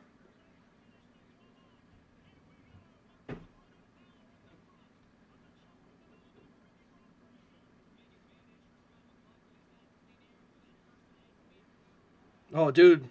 If Lundqvist can get one of them spots, he looks really quick.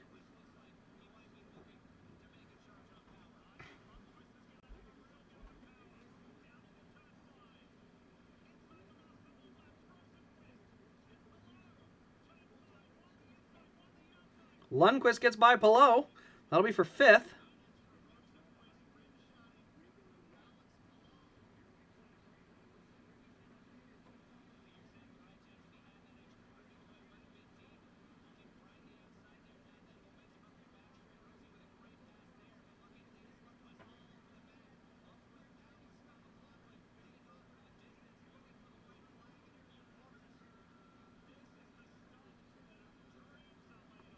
Two laps to go.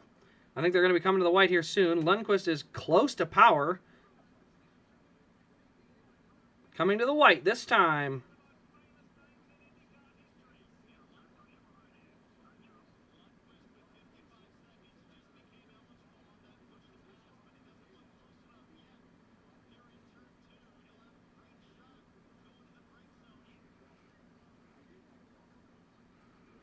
Yeah, everything's pretty much just single file in the Cup race right now. Yeah, Zane has had a miserable rookie season. I love that Xfinity car. It's weird that it's not the Air Force car, but, you know, it is what it is. I ain't going to complain. Oh, it is an Air Force Xfinity car. It's both. Okay. It's a dual sponsor car.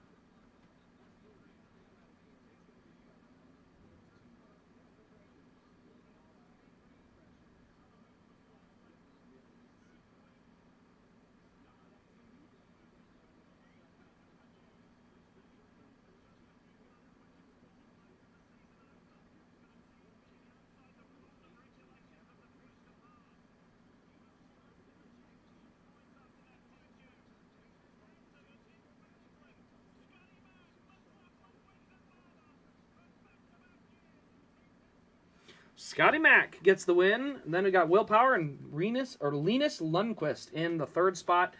Felix Rosenqvist 4th, and let's see, Herta got 8th. Okay, that's a good run. So yeah, that'll wrap up the IndyCar race. Penske answers the call of the cheating by going 1-2. So they seem to have answered fairly nicely to that situation.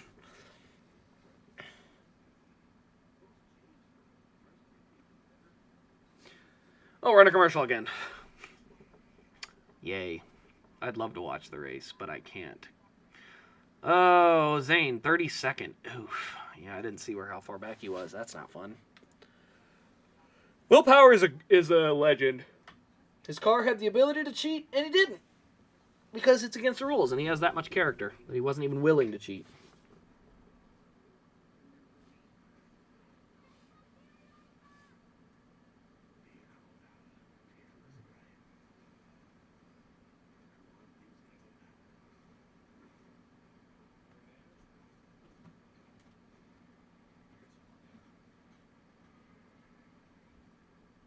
Did somebody throw a mannequin, or did the mannequin fall? I think it looks like it was part of an advertisement, and it fell. That's wild.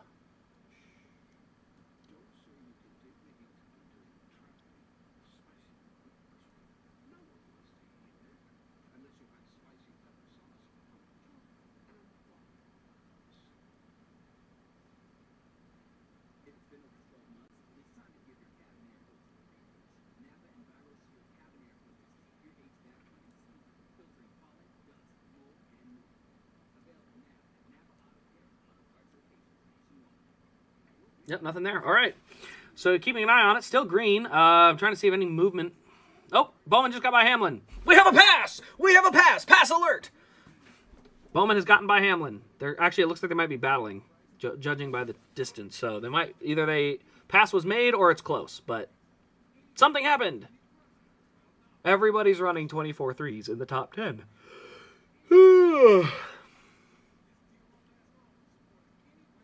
Looks like everybody's running basically the same lap time. I wonder if the tire wear actually negatively affects that. I think we need more tire wear. We need more.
Yep, okay. Had to double check that, so everything looks good. Looks like they will probably all be running a two-stop or a one-stop strategy in the stage, which I expected, because there's not even been a full second of fall off, a little over a second, I guess, now, but it's pretty even. So 50 laps in, 1 second of fall off, not enough to justify the pit stop at the moment. So the good news is they will probably pit around 65, but if you wanted to jump early and try to gain some track position, that would be your opportunity to do so. So anybody that decides to try and run it all the way out, you can run about 90 laps on fuel. But you could also split the stage right in half and potentially gain a lot of track position on the fresh tires. So could be very interesting to see what strategies develop when guys decide to come to pit road or not. Because they can definitely make it on fuel from here. But yeah, that it's interesting. Because I guess you got to remember too, they didn't start till about lap 10. So it's really a 120 lap stage. And this would be lap 44. So, yeah, I think they're still going to go another 10 laps at minimum just because of how long the yellow ran into the stage.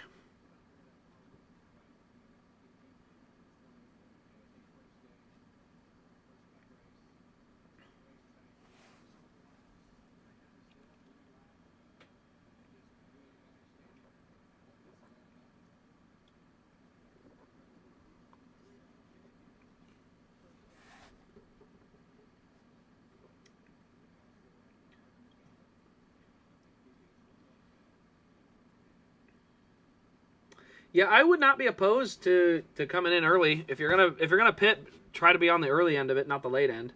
If you're gonna be late, you better be the last one in and run it long and hope for a yellow. But you better hope you're not the yellow. So there's a lot of wishy-washy opportunity there, though.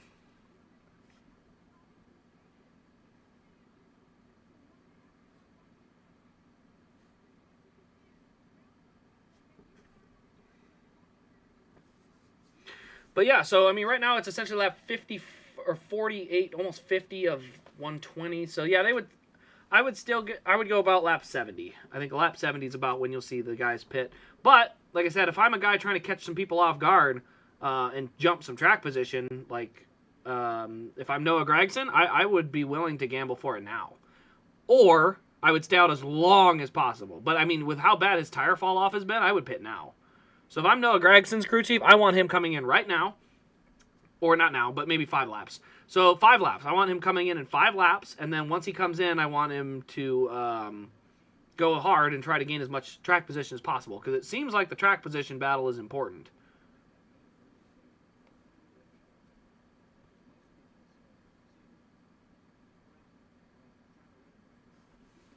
Because as you see, if you look up front, it's Hendrick, it's Toyota, and then you got Blaney just in the mix between them all.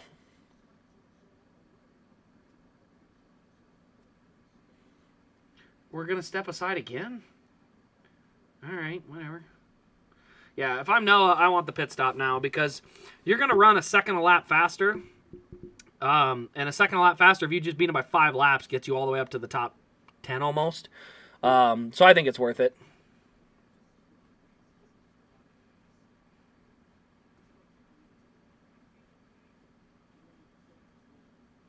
Because all the leaders are running relatively similar pace. It just comes down to, are they able to... let's see, he's going to run low. Okay. Anyway, so most of the leaders are running fairly similar pace. It's just a matter of the track position and how it shook out. It does not appear to be a huge gap between them all. Welcome back. And AJ Allmendinger is the first guy to gamble. Good call, colleague. I like that call. So AJ Allmendinger going to be the first guy to get his 4 tires and fuel. I like that call. Who else is coming in? Byron's in. Yep, good call, Byron. I knew so. It's always Byron. It's always his crew chief that knows the strategy and uses it properly. Here comes Kyle Larson. I mean, this is the time. If you're going to gamble, this is the time to do it. Kind of wish they had an on-pit road ticker so we could see who was all pitting right now because the shot they're giving us of Kyle Larson is not good. Looks like Elliott's in. Hamlin's in. Bush may have stayed out. Looks like Truex is coming this time by. Everybody's pitting. Look at that. AJ Allmendinger kicked off the pit stop sequence, and everybody followed suit. We got an issue! William Byron's car fell off the jack! That's a huge problem. He lost a lot of time on pit road there. So William Byron's car fell off the jack. Big issue there. Now, if you're a guy that hasn't pitted yet, I don't think you should pit. I think at this point you are locked into your strategy and you just run. Because at this point, you're going to lose enough. You've already lost enough time to the guys out front that you may as well run the sucker all the way out. I mean, you pitted 60 laps ago. You can go another 30 laps. Unless you're worried about the tire wear.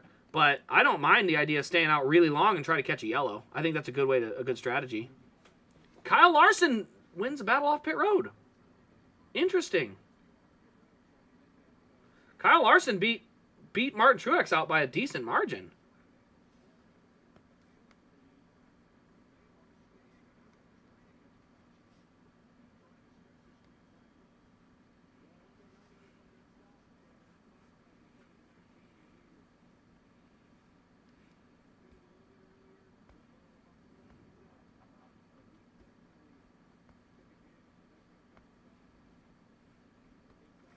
All right, so the guys that are trying the strategy that I talked about, guess who? Guess who? Guess who? Michael McDowell. My favorite crew chief. Michael McDowell's crew chief. He's trying it. He's going for it. I love it. So Michael McDowell stayed out. He's running 7th right now. Or did he just pit? He may have just pitted. Or he's just getting past because he's slow. And I say slow, but he may actually be just not slow as much as he's just the one running where he's at.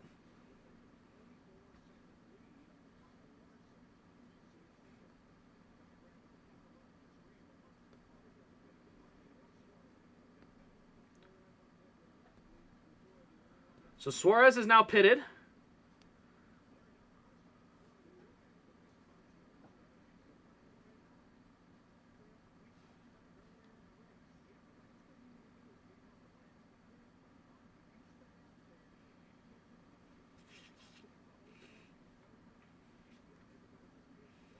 So LaJoie's going. He's going for it. He is going for it. So is McDowell. Those are the two that are really pushing the strategy window right now. Love it. Love that call from McDowell's crew chief. Had the pit penalty earlier, got himself trapped a lap down. He's still a lap down, but he gave himself a shot. Meanwhile, Larson got a second on... Larson got a full second on Truex. So it'll be very interesting to see how that all works out.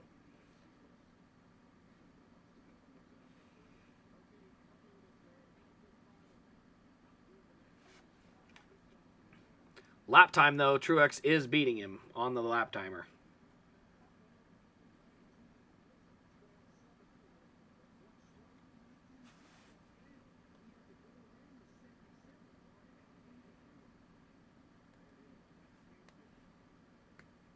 So keeping an eye on our top 10. If a caution were to come out now, there would only be 9 cars on the lead lap.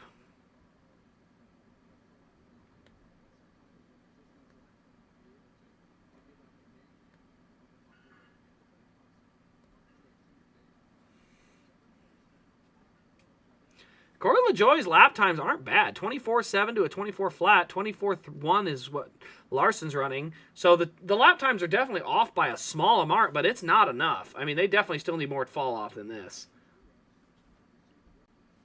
Yeah, there's the difference. 3 seconds faster on pit road as a whole for Kyle Larson.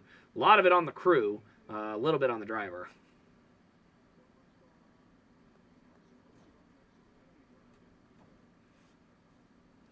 I mean, William Byron, cycled all the way back behind Ross Chastain.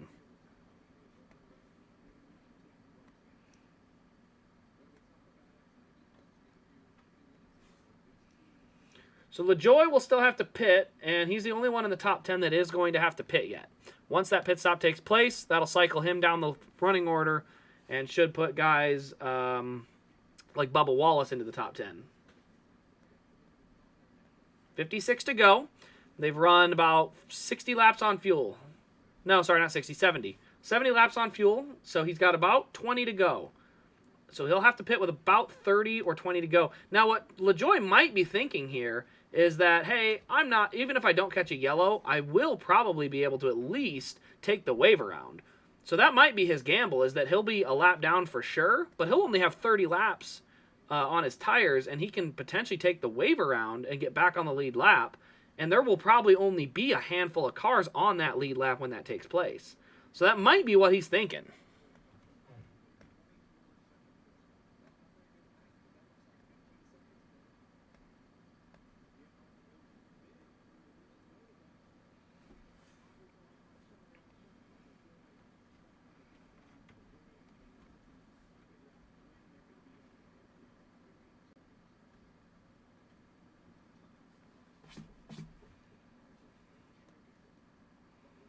Gibbs is going to get by LaJoie here. Get himself back on the lead lap. Actually got by Buescher at the same time. 2 for 1. I like the call, though. I really do. I think that's a good call from LaJoie because right now he is gambling. If a caution comes out, he's going to be in the top 15. Like, no question about it. He will be a top 15 car if a caution comes out. So the gamble is well worth it, in my opinion.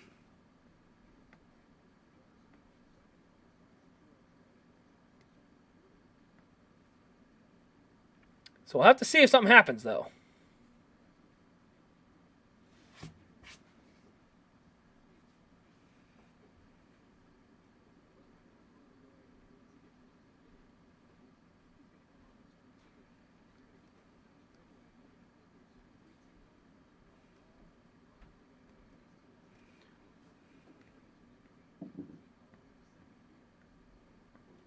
So 51 to go in the stage. Laps 80. So they've now run about 70-some laps. So he's still got another 10 laps of fuel, but he's going to be coming. And once he does, Larson will cycle the lead with only only a half second over, over a half second over Martin Truex. So Larson and Truex will battle up the stage most likely, unless Reddick comes blasting in there.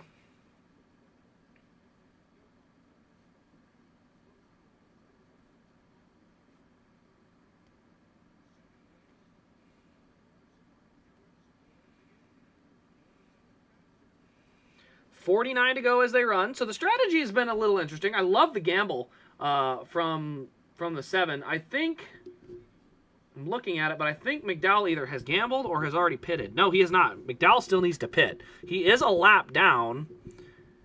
I don't know. I don't know what he's going to do to get that to work out for him.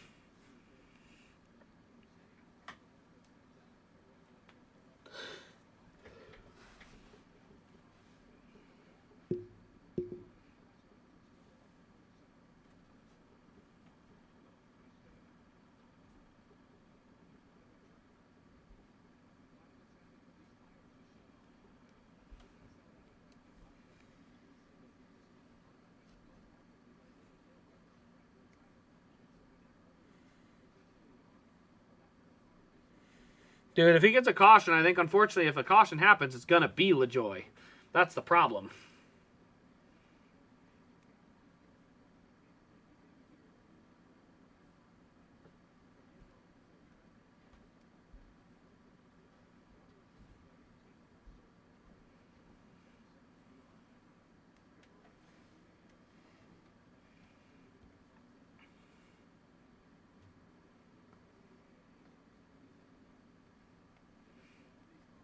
Yeah, I think it's a good gamble, though. I still think what's going to happen when this is all said and done is Corey LaJoie is going to pit and be a lap down, but he's going to have the opportunity to wave around. So he will still be able to be on the lead lap to start the next stage, and there's going to be a whole handful of cars that he's going to jump that are no longer on the lead lap.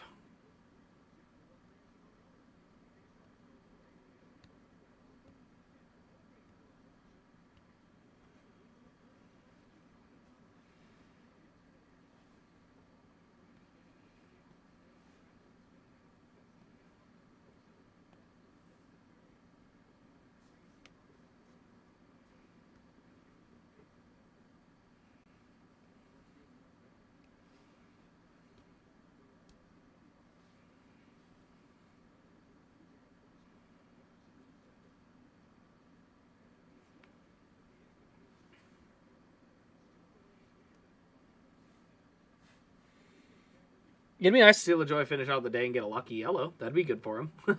He's going to need it, though, in the next about, I mean, the next 5 or 8 laps, he's going to need this caution. What is up with Austin Dillon's car? Is he down on cylinders, or why is he this bad?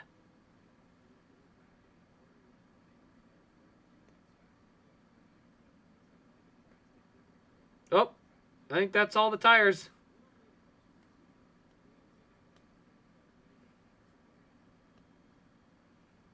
Yep, Austin Dillon ran out of tires that time.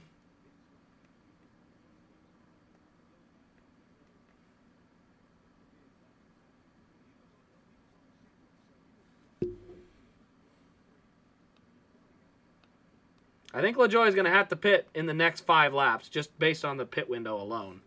But meanwhile, our top 4 behind that are all bunched together. This is going to get fun. So 41 to go. Larson, Truex, Reddick, and Bowman are all really close together. What a good run from Bowman. Good to see. Good to see Bowman having an actual top 5 run that's not, you know, finishing in the top 5, but running in the top 5.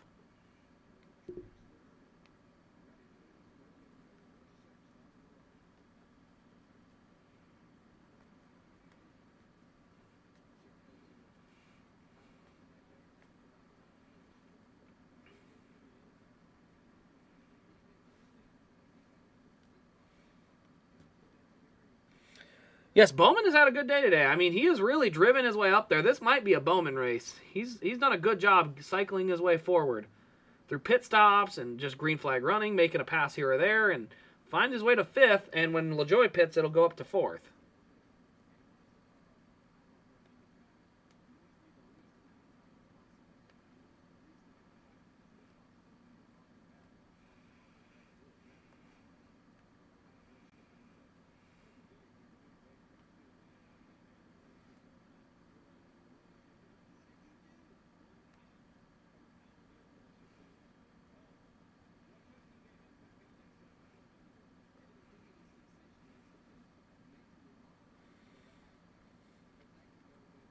All right, so 37 laps to go as they run. LaJoie is yet to pit. I don't know how he's still out there.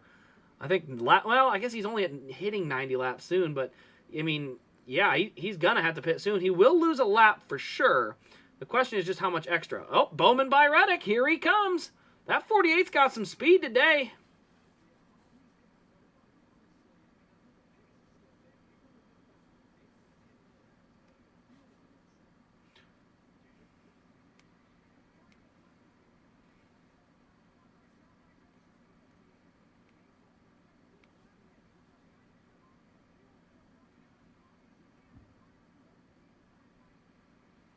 That's not Larson.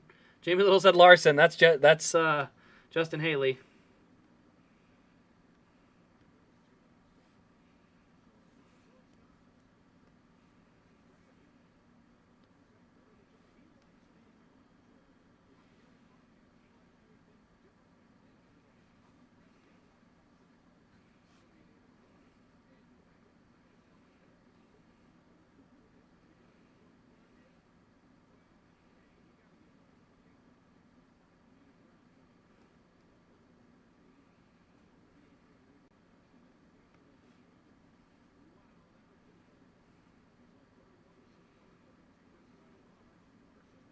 All right, LaJoie's going to have to pit in the next 5 laps, but he's about to get passed by Larson, so how much more luck can you get?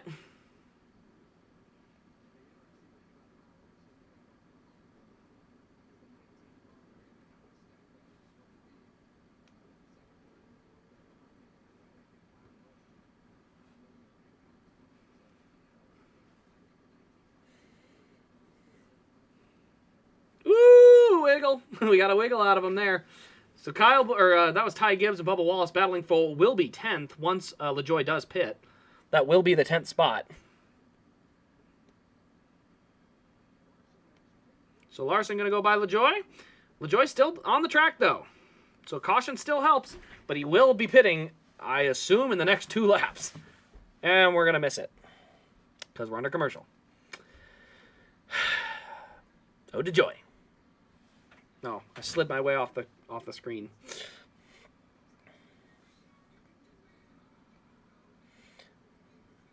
Yes, of course we cut away from the battle on the track. Why would we want to see that? Us race fans are too picky. We don't need to see stuff like that. Silly sillies. Yeah, see, the scoring is behind. Now it's caught up.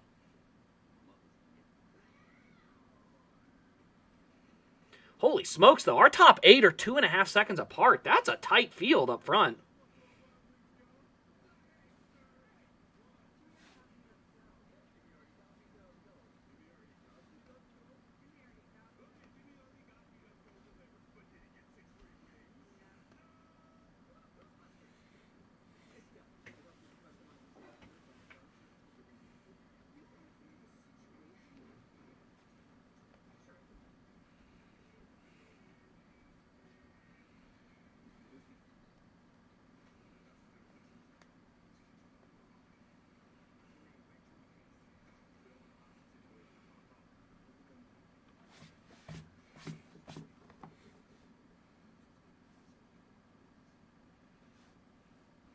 Well, still in a commercial. Oh, Bowman is gotten by Truex.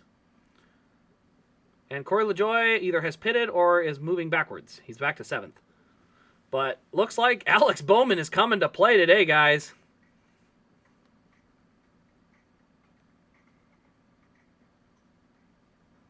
Now, got to remember, too, when you go by what lap they last pitted on, they are 40 laps into the run, still 30 to go. They're going to run 70 laps on this set of tires.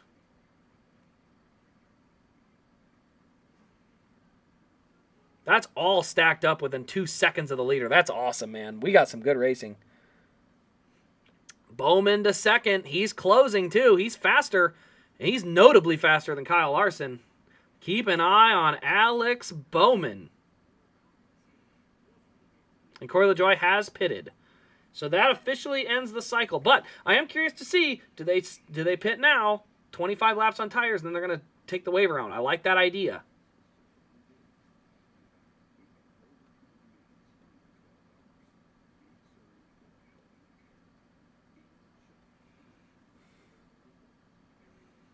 Did Bowman the Showman get the lead?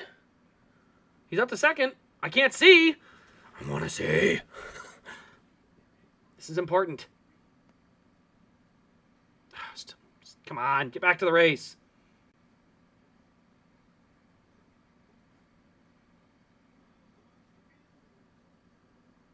And the world's largest rubber duck. Did not know that was here. 24 laps to go. Oh, Larson just got through some heavy lap traffic. Brad Keselowski is really slow.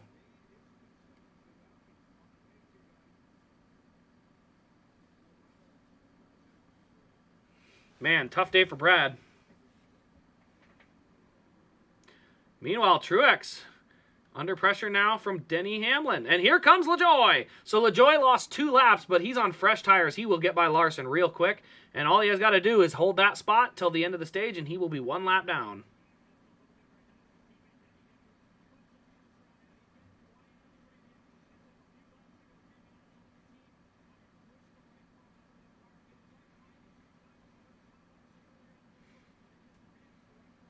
There goes Hamlin to the bottom. He'll get around Truex. Oh, Truex is really pushing hard. Real tight.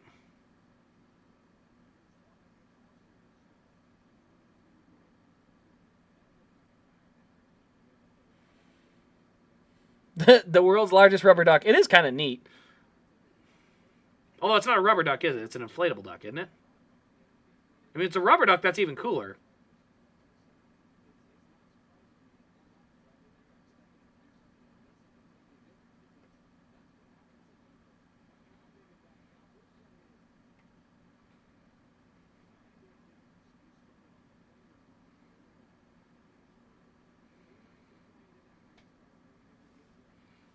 $20 laps to go.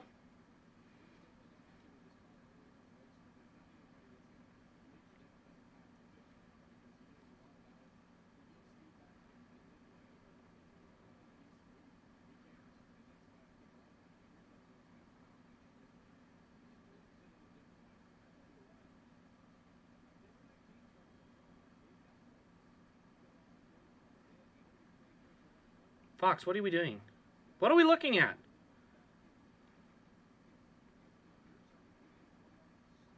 So 19 laps to go. as they come around. Larson has a 0.6 of a second lead on Bowman. I don't see a lot of ground being covered. Here comes LaJoy. He's getting past Keselowski, who just got back on track. The Keselowski car must have a real handling issue, because even with fresh tires, he's not faster than LaJoy.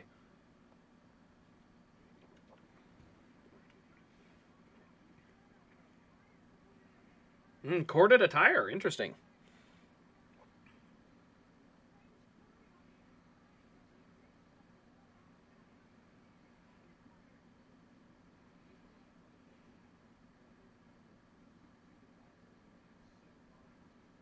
Yeah, even on fresh tires, he is struggling. He's coming back in. Oh, he's not. He's just slow.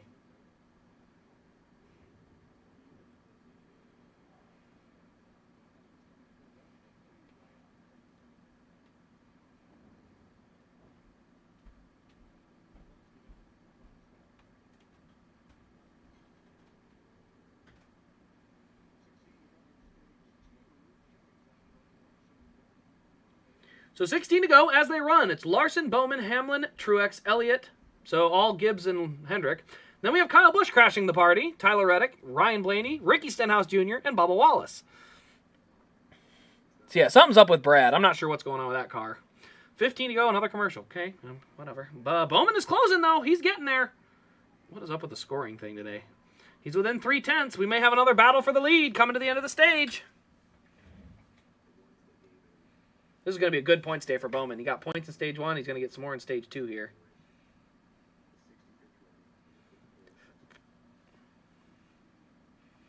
$14 to go in the stage as they run.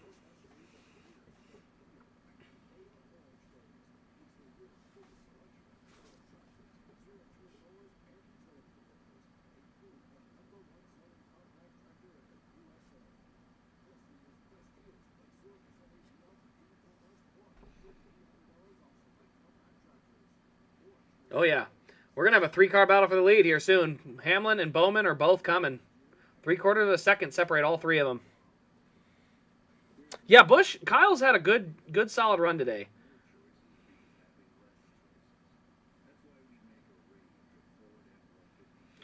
$12 to go.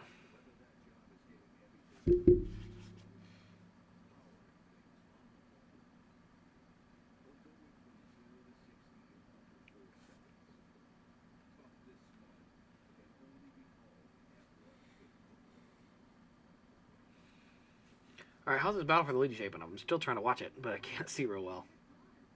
Come on, flip back to the leader. Oh, yeah, Bowman's on his tail. Bowman is there.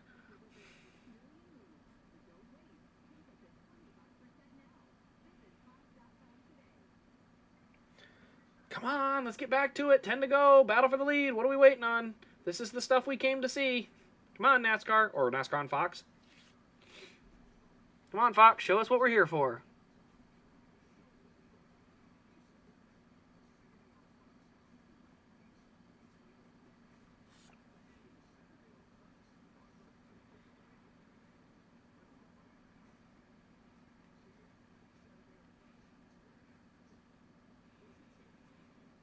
Come on, Fox. Let's get back to it.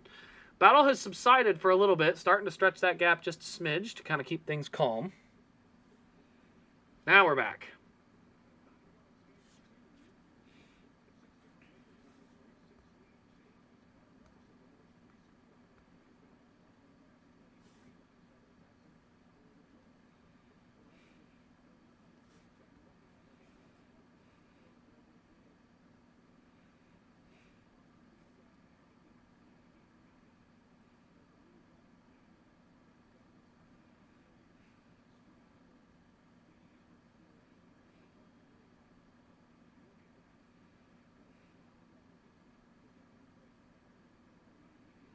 Ooh, we got a little battle going around there. Ooh, that's a lot of cars in that mess.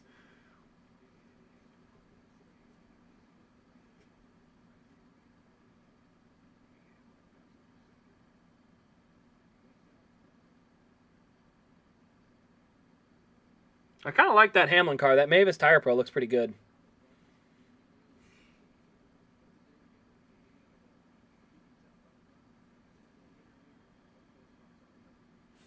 Yeah, he's going to have to lift there.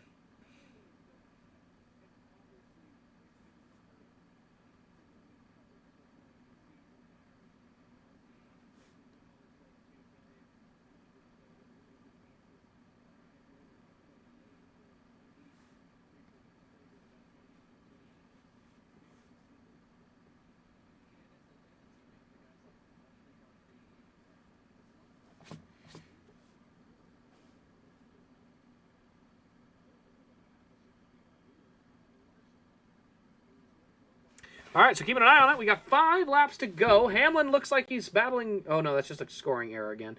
Coming into some heavy traffic, though, with 5 to go. This could get interesting. The leaders are catching a huge pack of lap traffic with 5 to go in the stage. Could get really dicey if they have to start finding their way through that.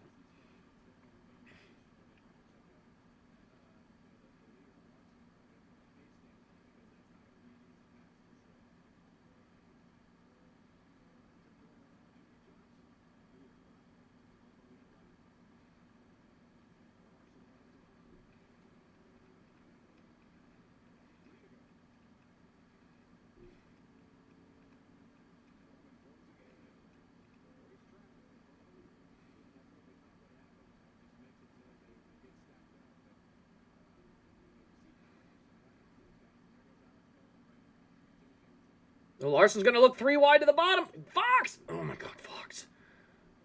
Fox, pay attention. We have a very interesting battle taking place with 2 laps to go. Let's see it. Kyle Larson just sliced that lap traffic in half. That's going to work out. He's going to get that spot, no doubt now. Got a great run there.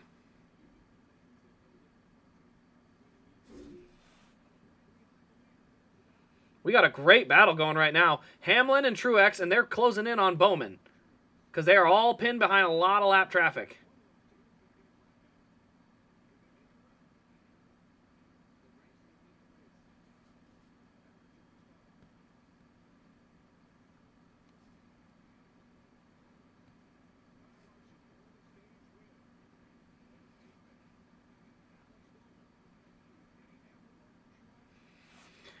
All right, so the end of stage 2, we've got Larson, Bowman, Hamlin, Truex, Elliott, Busch, Reddick, Blaney, Stenhouse, and Bubba Wallace getting stage points. Shout out to Bubba Wallace. He has done a great job of getting the stage points this year. He didn't do as good a job last year doing that, but he has done a great job this year.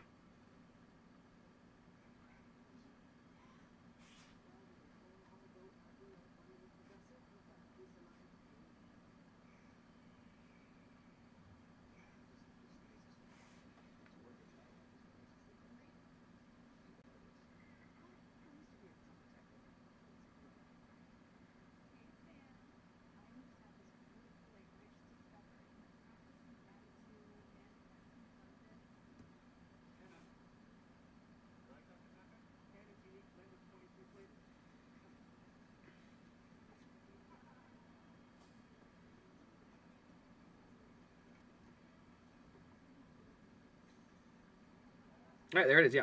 So caution-free stage. That was the other thing. But we have the Hendrick guys all getting up there.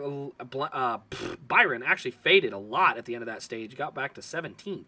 He had moved his way up to about 13th and fell back to 17th by the end. But yeah, overall, 3 Hendricks in the top 5, 2 Joe Gibbs cars. It's the Hendrick Gibbs show once again. We'll be coming back for the pit stops and the start of stage 3.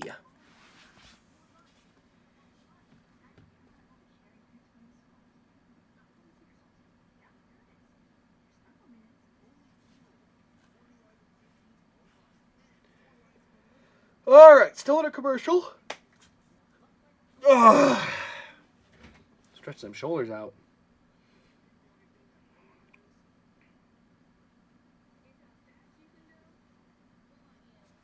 I didn't even check what are the live standings. There we go.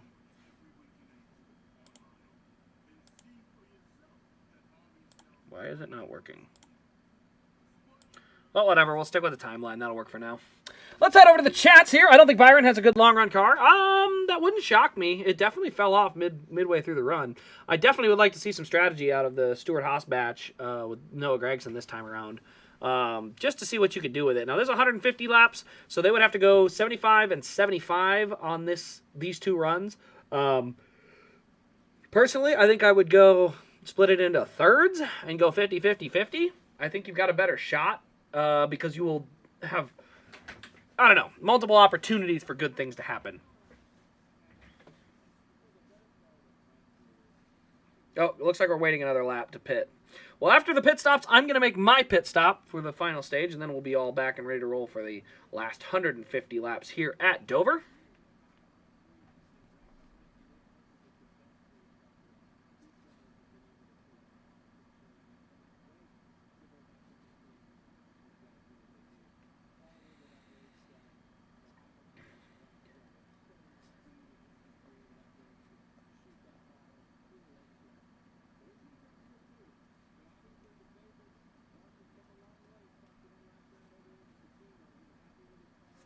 All right, it'll be interesting to see how the set of pit stops go.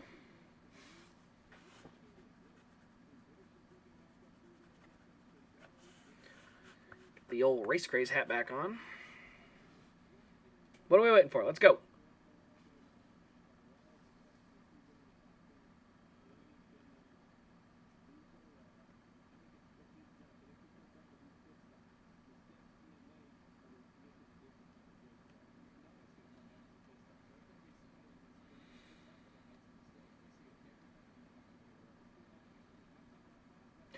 What are we doing? Open pit road. Are they pitting now? Yes, they are pitting now. NASCAR, Fox, show it. There we go. Fox is just late as usual. All right, here they all come. Pit stops are taking place. We're on an onboard. Not really sure why.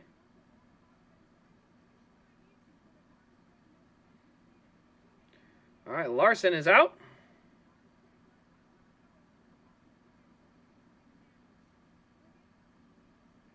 I think Bowman's going to win the battle off pit road. Keep your pit. Oh, Hamlin's going to squeeze him. He pushes Bowman into Larson. Hamlin's going to get the battle off pit road by pushing Larson into Bowman and walling both of them. Oh, man. So Larson was on the top. Bowman was in the middle.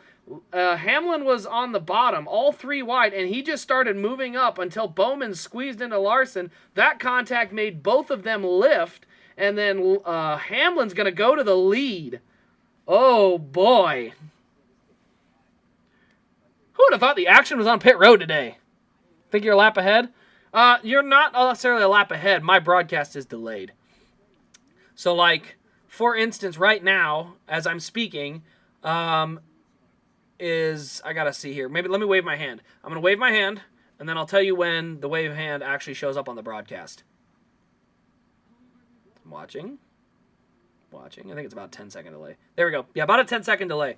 So that was when it waved. But yeah, it's about 7 to 10 seconds delayed between when I say something and when you guys see it. So I'm actually even ahead from that angle. How about that, though? That's how you get the lead. All right, well, now let's throw my ad in and let's get going. I'm getting excited. It's time to get ready to go for another long race.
We got beef!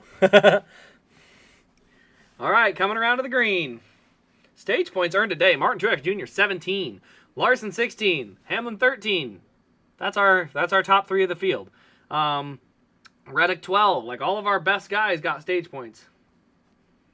Here we go. It's going to be Hamlin high, Larson low. Then it's going to be Bowman high, Busch low, Truex high, Elliott low. Coming to the green.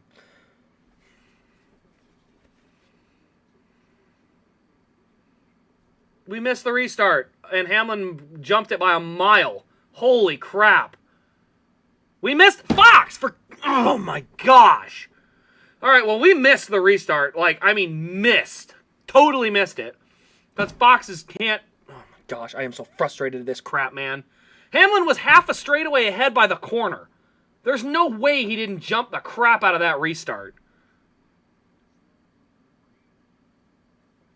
I would love to be able to see it, but Fox missed it. Totally. All their cameras missed it. Are you kidding me? This is ridiculous, man.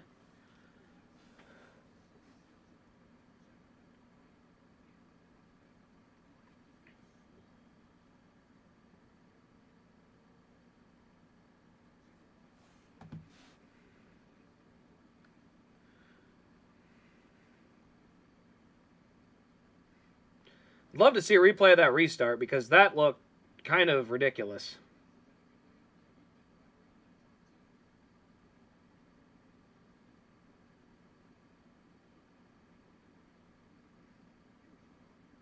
I mean, he had a second lead in a lap. No one's done that all day.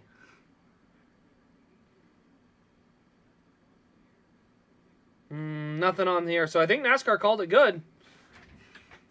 I'm definitely curious, though, because like I said, I look out on the screen and Hamlin's just gone. The rest of the field's still 2x2 minus him. He's the only one out way ahead.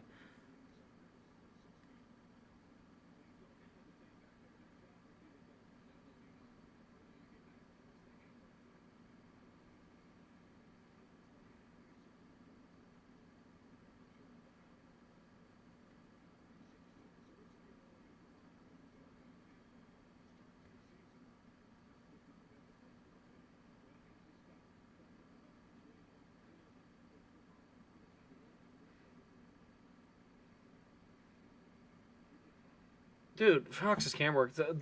Looks like looked like he was just about to drop it. Yeah, Hamlin was just gone. Yeah, I mean, and again, it's the same thing I remember at Kansas when I was sitting in turn 1 on the late race restart in 2019. And every restart, it was 2x2, all packed as they headed to the corner. And that one restart, Keselowski had a 5-car length lead on the field when he got down there. And I'm like, he had to have jumped. Go back and watch the replay. He jumped. And so, yeah, it's that kind of thing where it doesn't look like all the other restarts for a reason.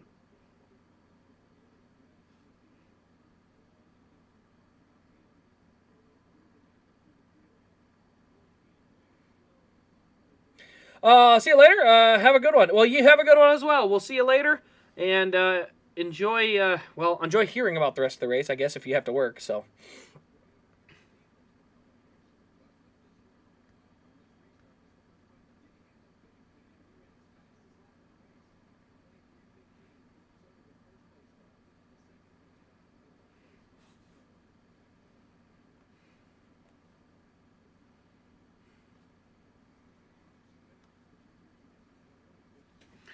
All right, so as we look at it, like I said, 150 laps is this stage.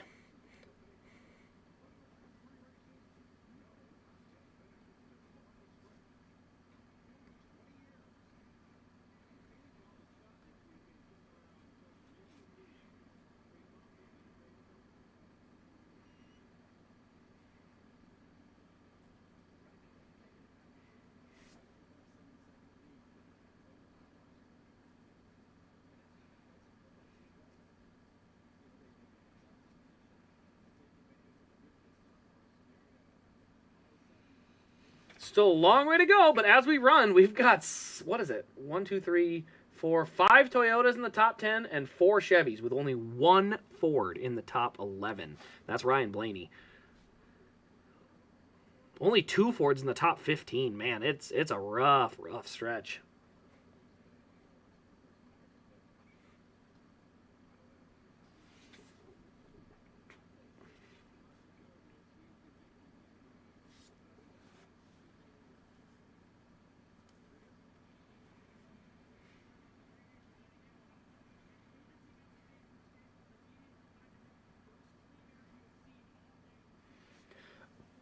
Hamlin out to a 3-second lead as they run. He is really flying.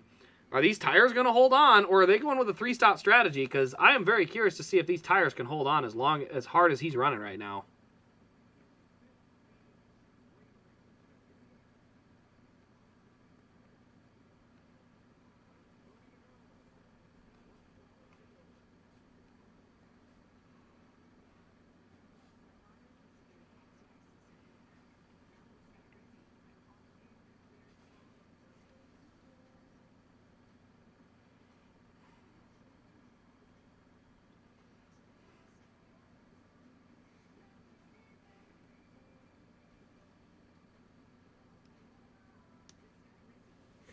Yeah, Hamlin is booking it right now. He's really starting to stretch the lead. I just wonder if he's going to... I mean, it's only 20 laps into the run, so is this car going to hold on long enough, or is he going to run a 3-stop strategy coming through this third stage?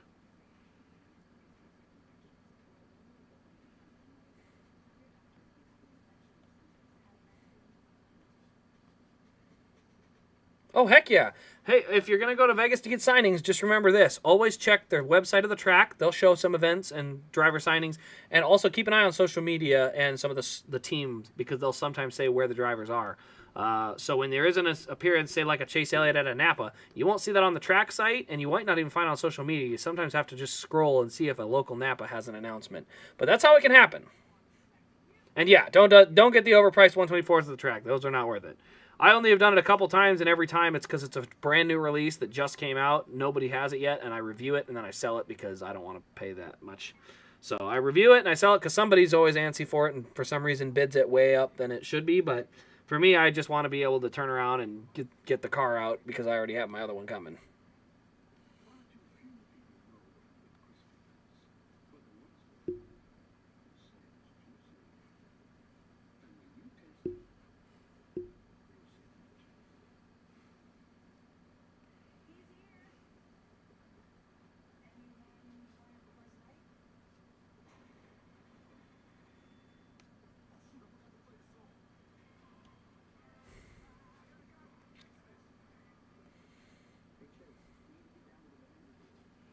Now I got a Chase Briscoe commercial. There's that. Trying to see.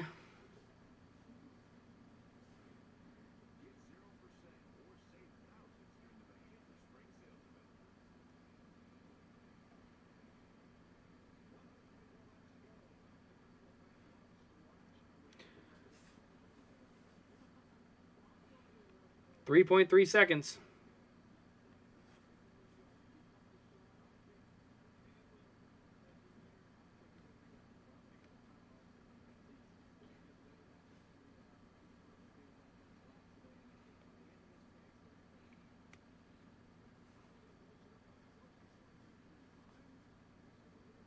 Way to go, Fox.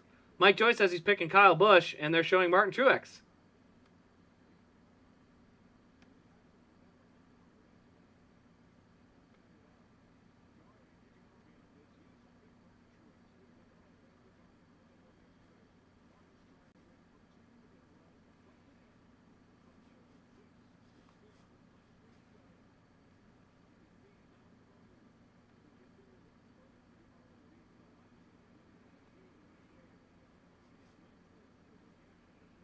Ooh, there's a gap in the splitter on the Truex car. There was some contact there.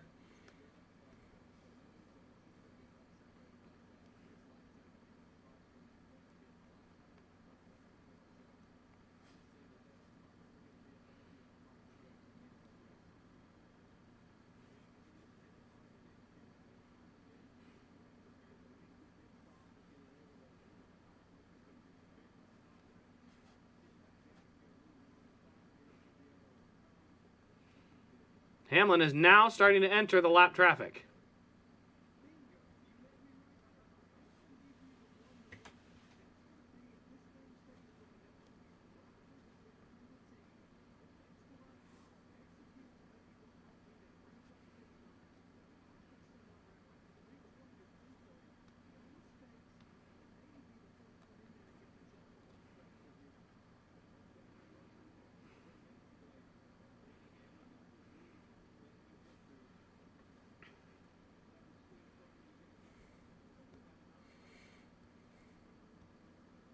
Going to a coding class. Oh, okay.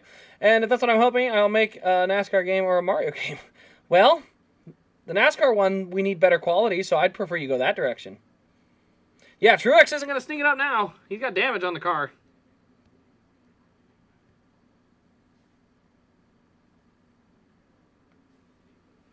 Kyle Busch is starting to put some good laps together, though. I'd be very interested to see what he's able to do up top.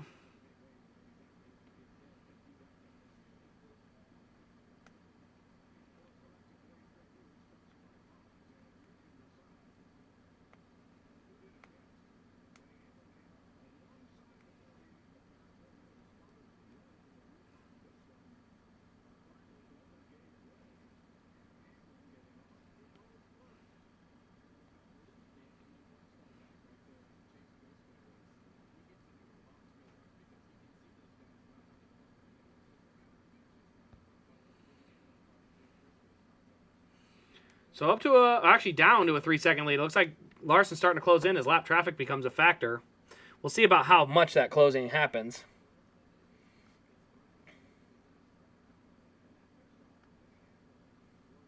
Mole TV loves the coding. I don't know enough about coding. I don't think that'll be my role. Even just the basic, it's a whole other language. Too many languages, man. Can't do it. I like the stuff after it's been coded. Then it's fun. I don't want to have one wrong line of code that just drives me nuts. I can't handle it. I'm not mature enough for it.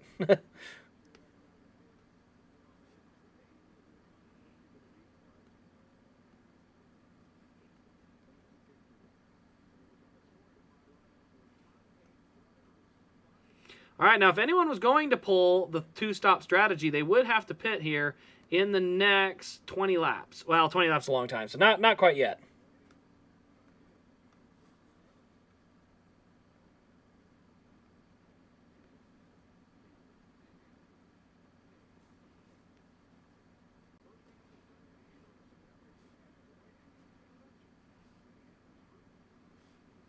I'm going to show off Denny Hamlin's crew on a side-by-side ad now.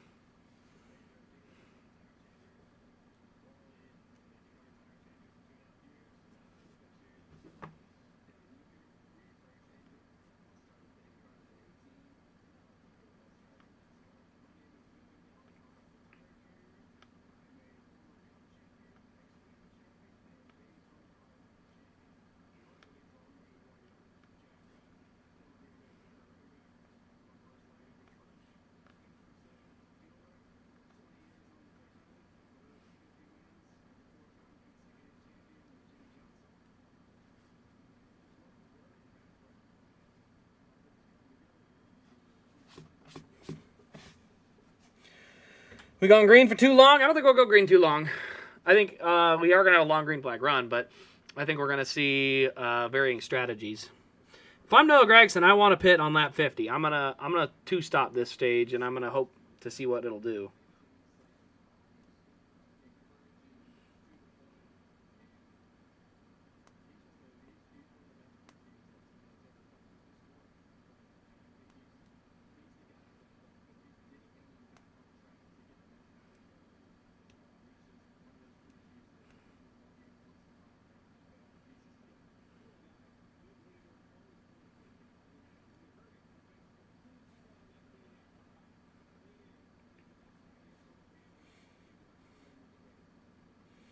What about Hamlin being one of the best? He's one of the best. He is. He's not a GOAT. We're not putting him that high, but he's one of the best. I mean, you took a top 20 NASCAR drivers all time. He's probably up there. Any driver that's reached 50 wins, you're in elite company at that point. And arguably, he's at the peak of his career, too. He's at the best point, crew chief-wise, that he's probably ever had. They've got more wins with Gabe Hart since 2019 than what they had with Mike Wheeler on a consistent basis.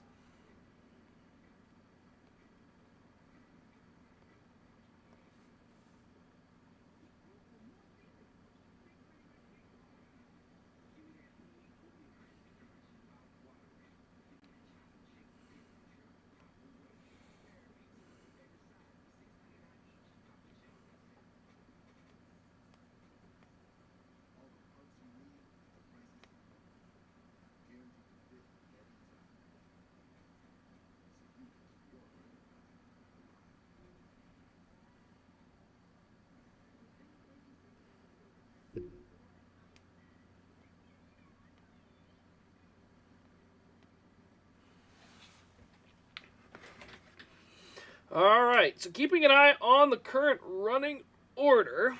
We're good to go on that side, so. Dude, they're on Denny's team. Of course they can be biased. They can do whatever they want. They're biased because they're on his team.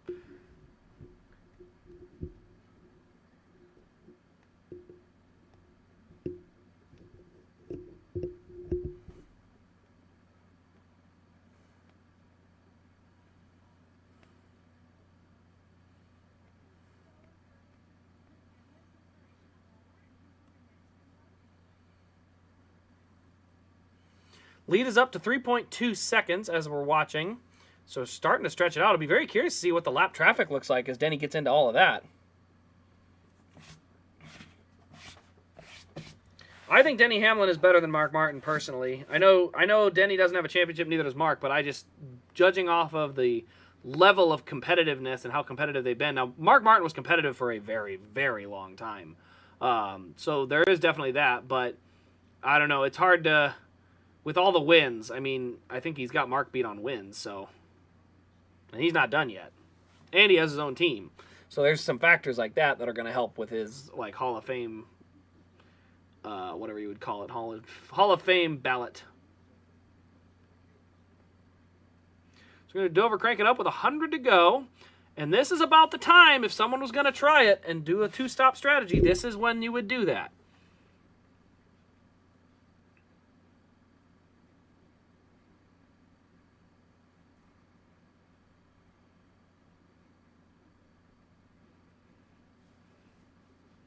Come on, William. You got nothing to lose. Go for it. Go for a two-stop strategy to win the race. No, don't do that. Because if it works, I'm going to be mad. Don't do that. Make sure it wasn't as much of a racing a hole on track. What?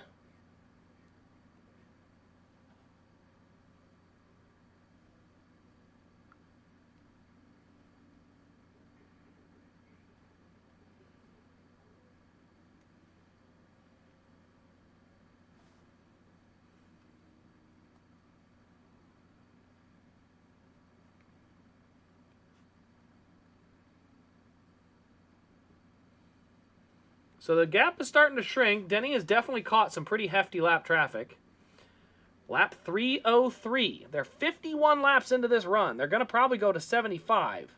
So they still got another 25 laps to go. But if someone were to try the two-stopper, this is when you would do it.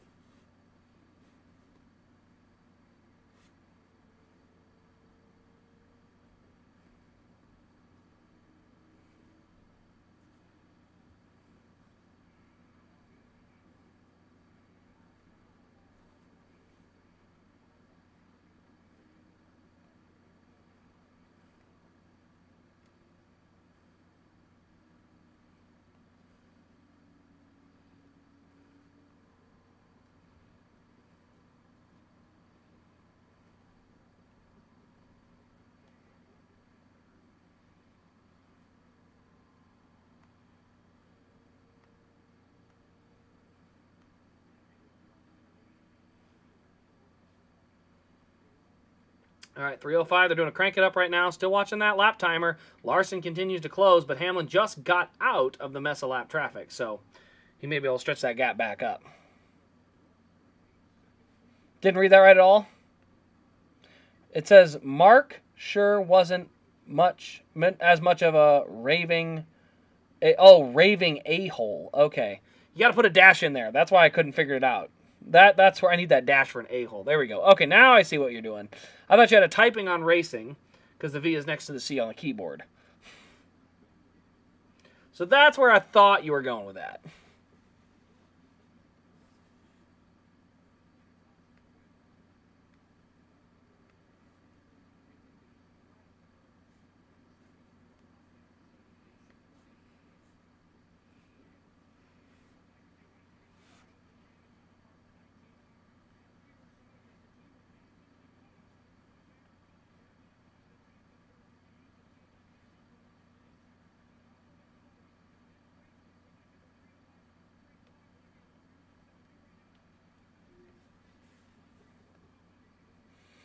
Burton is 30th, 3 laps down. What a great run. I'm just kidding. I'm sorry. I have to mock the Burton train a little bit.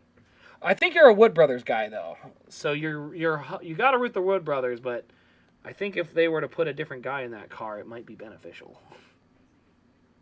Because I do like the Wood Brothers. I just think they put a bad car or bad driver in that car. Ugh, getting outrun by Justin Haley that's an oof.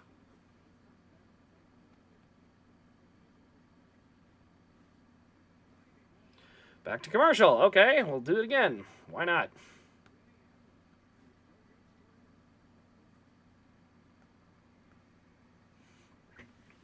I mean, so if I'm one of these drivers, I want to be the first one to come to pit road. Although at this point, Denny has such a big lead. I don't know if being the first one to pit road really makes that big a difference. Like, he's got a big enough lead over a good chunk of the cars. He can come in whenever he wants. Bring back Paul Menard. Yay, funded drivers. I got one. Brett Moffitt.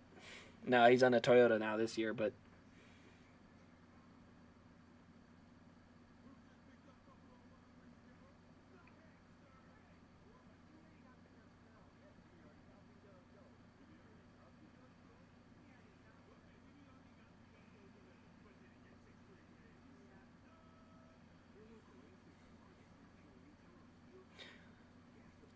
Florida Denny fan, did you watch the race? Dawson Cram literally wrecked somebody on like the 5th lap of the race. He wrecked Haley Deegan. Dawson Cram does not simply have a day where he's not a factor. He must be a factor in any race, and frankly, a championship for that matter. He just must. If we get a Truex win diecast of this, if he wins, how do you think it would make the damage look? Just decal. They wouldn't do anything to it. It would just be a decal. It would be cool, though, if I could make like a 3D printed little camera to stick on there. That'd be kind of neat.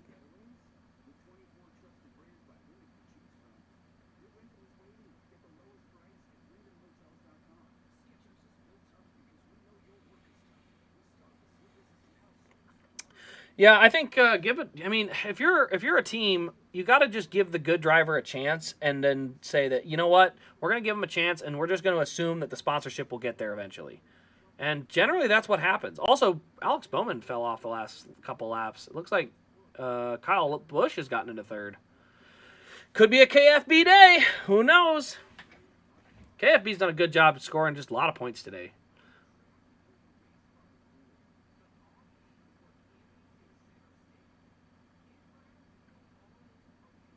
Ooh, Denny's tires might be falling off. That or he's just in a heavy traffic.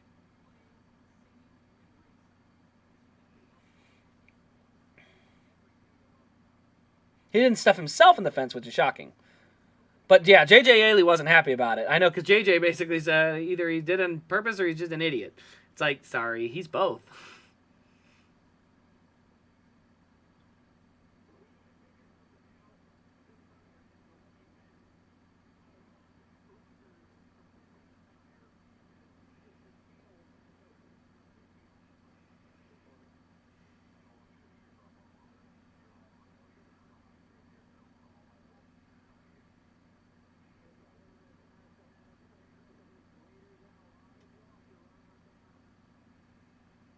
Okay, Radio Remix was a thing.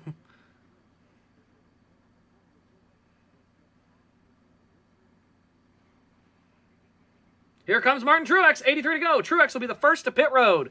The sequence has started, and here come all the rest. Hamlin's in. Larson's in. I think everybody's in. Nope, Kyle Busch stayed on the track. Chase Elliott appears to have stayed on the track.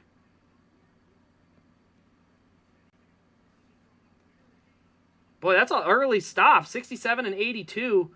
I don't know, man.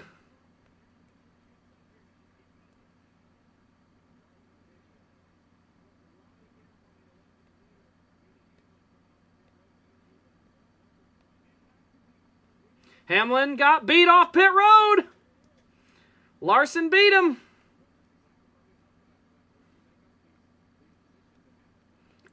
Come on, Fox. Zoom out.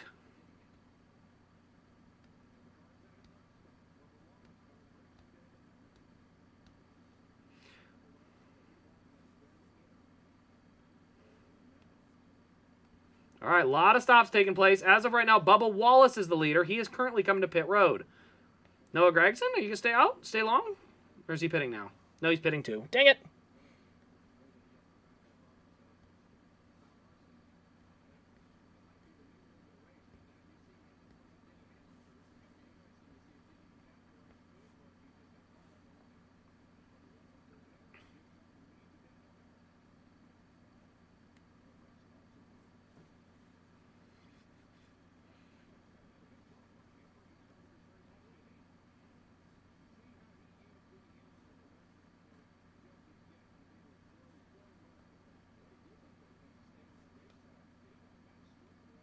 Caution is out, and we have a race-flipping moment. Ricky Stenhouse Jr. has crashed on the backstretch, and Daniel Hemrick and Bubba Wallace, gambling on strategy.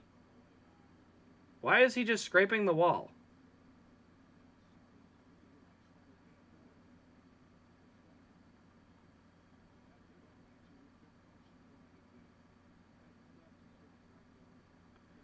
What happened here? Oh, he's coming off pit road. Does he get loose? Oh, what is he doing? He just nails Josh Berry and broke a toe link. I'm not... That's on Stenhouse, man. Well, Daniel Hemrick and Bubba Wallace are going to get to pit from the lead. Noah Gragson stays on the lead lap. Let's go! So the timing of Noah's stop worked out perfectly. Oh, wait, maybe not. Maybe not.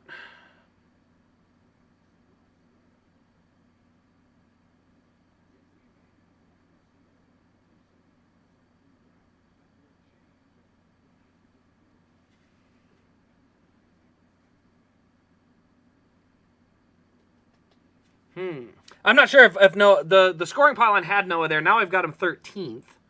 But they're going to have to sort this out because cautions under green flag stops like this are very weird.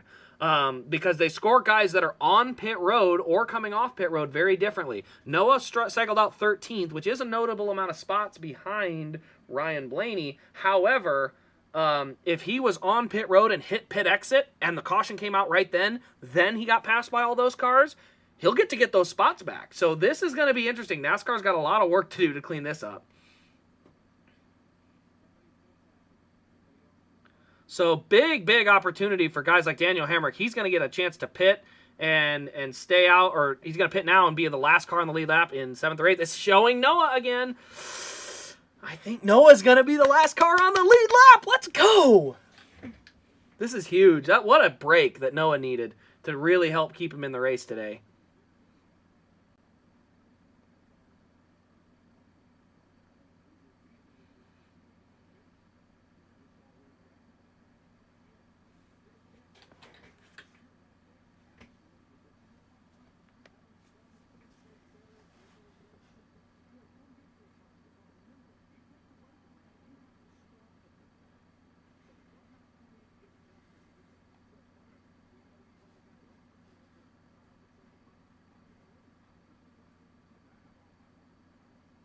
All right, so here's the green flag stops. Daniel Hemrick is coming. Yeah, if you're Chase Elliott or Noah Gragson, you can't start any worse than 7th or 8th. So if everyone else stays out, may as well go get some fresh ones. Give yourself a little tiny advantage. One less heat cycle, really.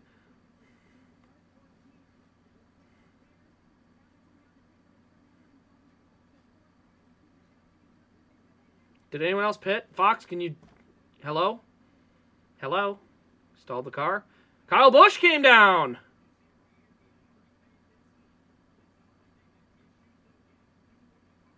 So Kyle Busch pitted. Bowman pitted. Okay, there's a number of guys that came down. And Chase did stay on the track along with Noah, so they did not go for 4 fresh ones. I like the call, though, for Bowman. So Bowman and Busch did come in. That's going to be interesting. It's going to cycle Chase up to 4th, and I think it's going to cycle Gragson up to 5th. All right, so wave around will take place when we come back. He said most others stayed, but like I said, we have Busch, we have Bowman, we got some stoppers. And I don't mind the call on anybody. I think for Busch that makes sense. If they had miscalculated their fuel, they have to come in. But obviously they're going to have to get that sorted out. So very interesting though, for sure. So we'll go to the green flag here in about the next 5 laps. Throw an ad quick, and we will be right back. Get ready to go for this.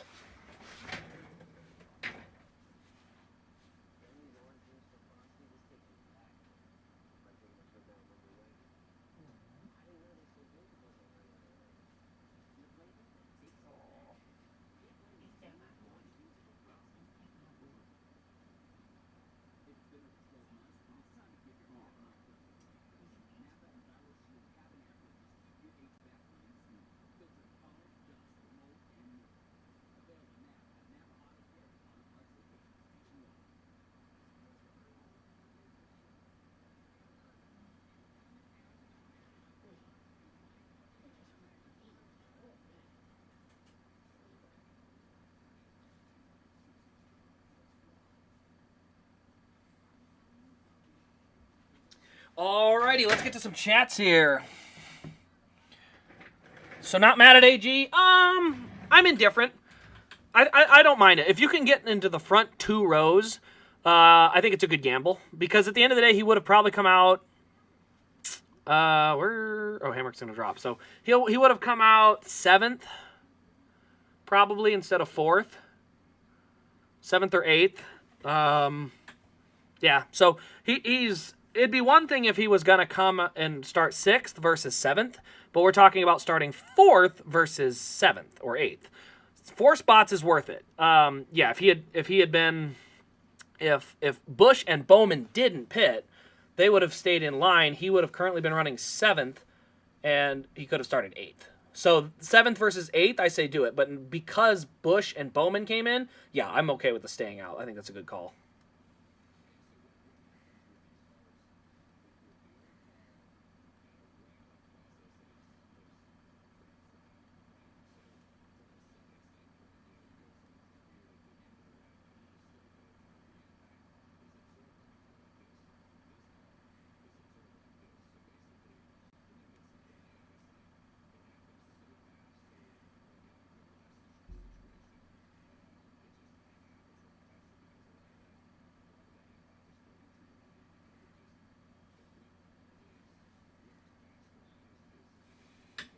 Have a lot of 164s in NASCAR diecast, 36 to be exact. Heck yeah, you almost have your full field ready.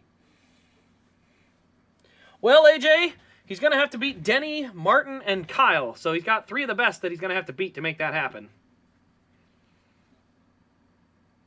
Noah Gragson, 6th. Oh, they probably did the choose. No, they didn't. Why is... Oh, they... I don't get it. Noah's definitely in 5th. So Noah's in position for a really good run. 74 to go. Now you just got to finish it off. Caught a great break on that cycle of pit stops. And when the yellow came out, now he's got to capitalize. All right, we got Larson Hyde. Ooh, interesting. Interesting. Elliott goes high. He does not go behind Hamlin. Very interesting. And then the wave around cars are all here towards the back. So the next rows after Busch and Bowman, those cars are all laps down. So the next car of Blaney is actually going to be 7 rows back. So they got to run through traffic before they'll even catch up to that first 7 cars that did, or first 8 cars, sorry, that get to start up front. But so there's a lot more cars on the lead lap, but the first 8 are elevated higher into the running order. So the first 8 cars in the first 4 rows. After that, there's about a 3-row gap. Then we get to the wave around guys behind that. What happened to the 14? I think he just had to stop because of a procedural situation, whether it was speeding on pit road or some type of situation. I got to look, but I think there was a penalty of some kind. All right, coming to the green, 73 to go. This could be the final restart of the race.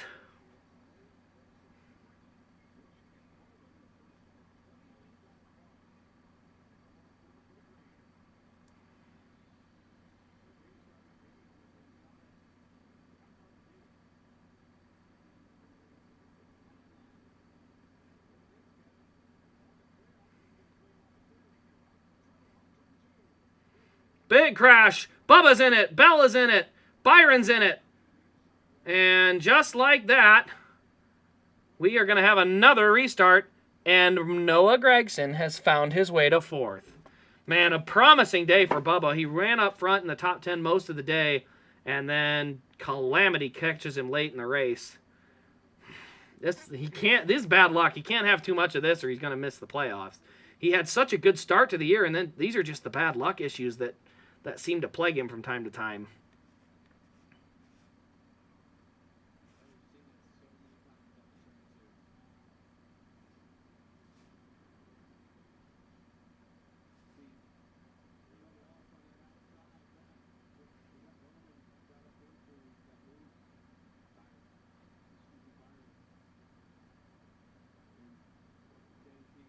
It's not Byron, that's Zane. Looks like Zane Smith was responsible for that one. So, not good. Not good. The world does not need a Hemrick win, Mr. Boost. How can you be a Hemrick and Harrison Burton fan? What the heck? Did they bribe you off too? What they do? They fund something? All the extra money they got for sponsors? What the heck? I don't dislike either driver either. It's literally just a matter of that thing of when you're a fan of an underfunded driver like Brett Moffitt and you see these other guys constantly bidding upgrades and opportunities in higher rides without results, it makes you not like the guy because you're like, hey, the guy I like showing the results, where's his opportunity? And you never get it.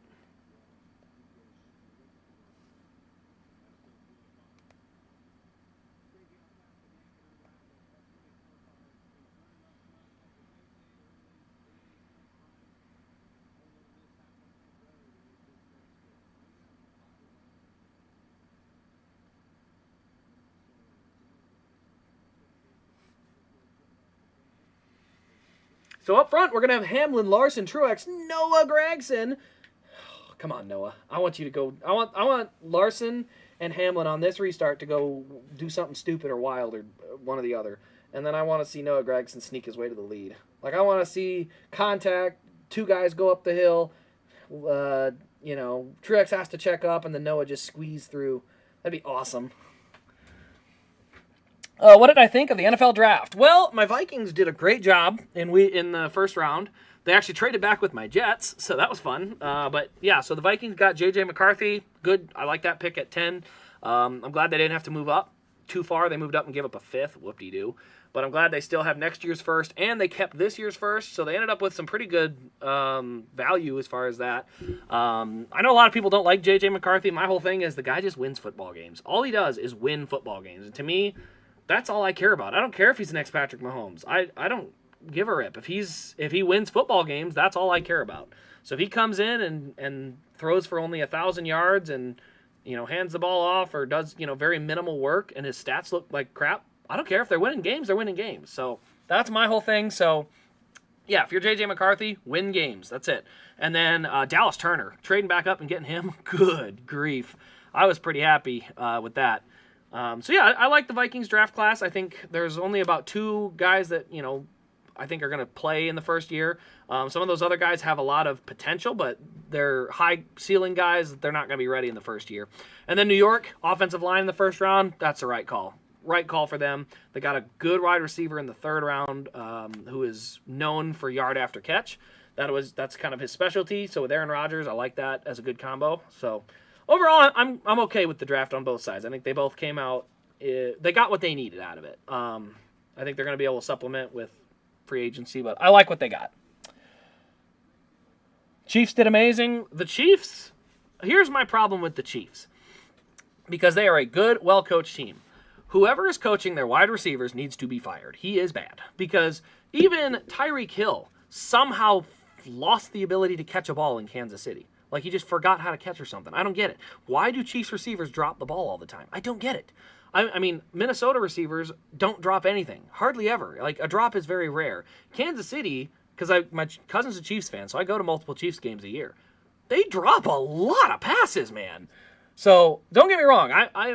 The Chiefs are kind of a redheaded stepchild. I'll root for them because I got enough family that likes them that it's like, if my teams can't win, sure, let them win. But outside of that, I don't really have a huge rooting interest for them.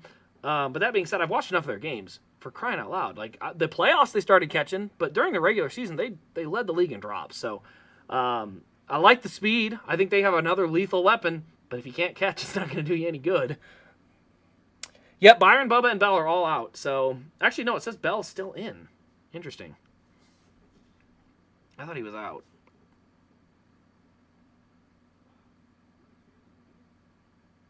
So 68 to go. We've still got our same top 5. Now, though, all the wave round cars are up behind the leaders. The good news is nobody from that wave round batch is probably going to pit, because all the guys from that wave around would lose spots and go to the back half of the top 20. So I think you'll see a decent chunk stay on the tires they've got.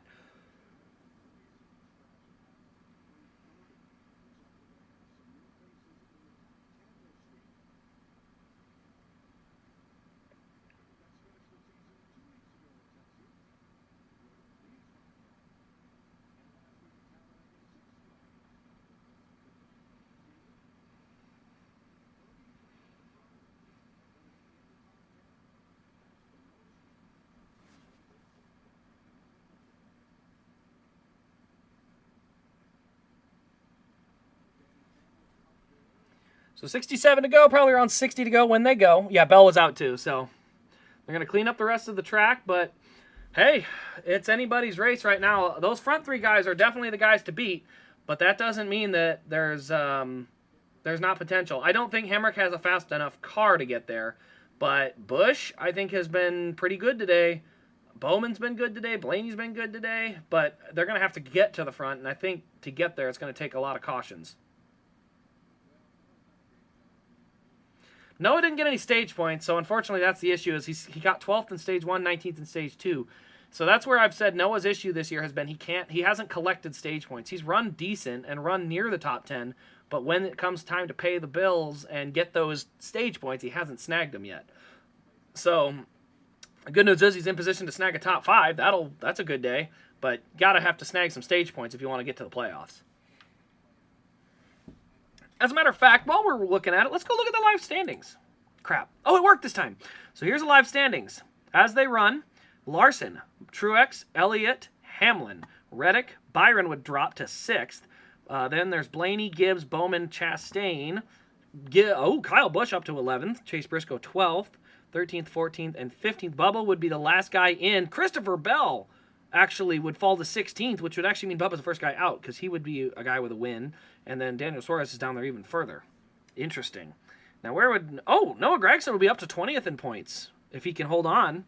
So yeah, good day there. Bad day from Stenhouse. So he's working his way towards that playoff cut line. I'm telling you, if Gragson can continue to just get speed, he might get there. Anybody else with a big run today? No, everybody else down here is bad. Looks like we're taking another break. Are we picking yet? Nope, not yet. Okay, we'll wait another lap. Jimmy Johnson's... Oh, that's in the running order. Whew, that was almost bad. Jimmy Johnson, 36th in points. Interesting. Yeah, so other than that, though, this will be a big day if Noah moves all the way up to 20th. That puts him in position to get to the front. I mean, he's not there yet. He'd still be 80 points back, but he would be much, much closer to what it would take to get him in. Elliott? Yeah, he's in. He won. So he's good to go, and he's at the top of the standings anyway, so not a huge deal there. Do you think Chase is making the playoffs? Yeah, I agree with Dumbutt 49 there. I think we've had like 80 caution laps today. All right, I mean, I know this one had some cleanup, but good grief. When did this come out? Let me go back to the timeline. Caution came out. No, that was the first caution. Then we had the restart and a caution 329. We ran 6 laps. That's not as bad. It's still like 8-9 minutes. Not the worst, but still.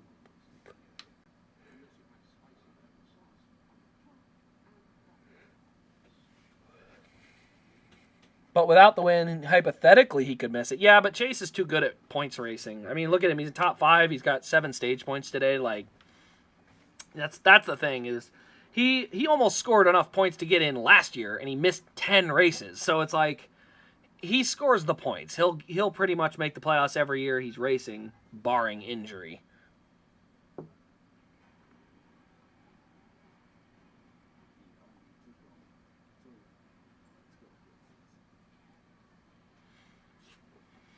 All right, so I think they'll be choosing next time by. It says Josh Berry, Chris Buescher, and Joey Logano are taking a pit stop. That's not surprising because they're all at the back of the lead lap at the moment. Yeah, they had to clean up. I just think they take a while to get all their stuff cleaned up. They don't have the urgency that IndyCar has. They can have a caution with 5 to go and restart with 2 to go. That's how fast they are. Oh yeah, no, I said there's cleanup, but hey, it's their job to clean it up, right? They're supposed to be pros.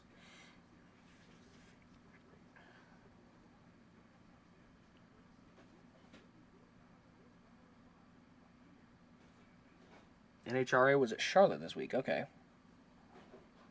If he didn't get suspended, he would have made it. I don't know. I don't think he was that close.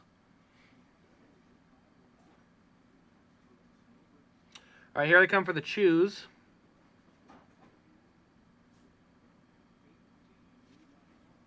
So the Toyotas are going high.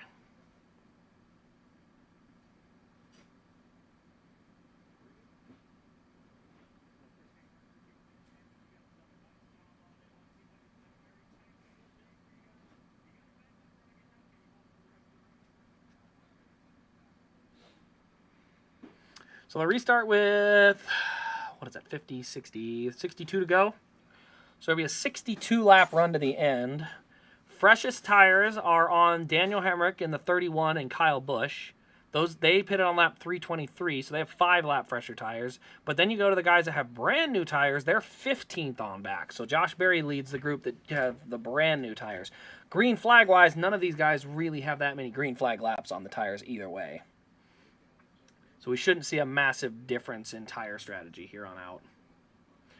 All right, it's going to be Hamlin high, Larson low. Coming to the restart zone. Fox, for crying out loud, don't miss it this time. They're going to miss it. Zooming in on random people in the stands.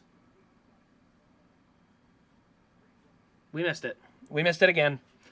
Fox missed the restart because they were paying attention to the grandstands for absolutely no reason.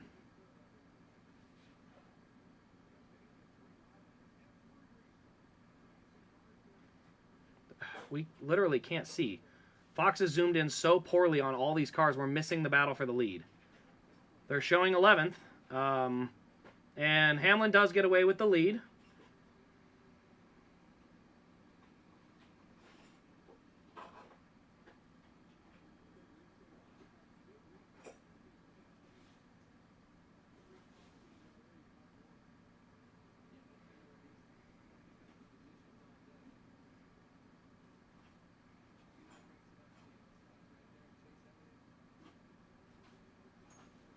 Battle for 4th. It looks like Hamlin got away. He's got about a half-second gap.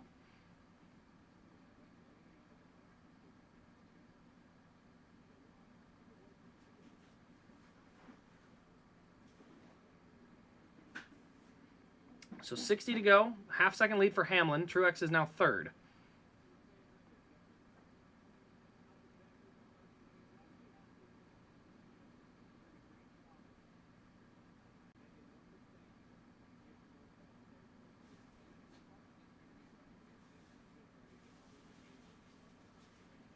Man, battle hard for 4th. Noah is going to get that spot and slide down. But Burton is 24th with a race high. Celebrate the little things, Boost. Celebrate the little things.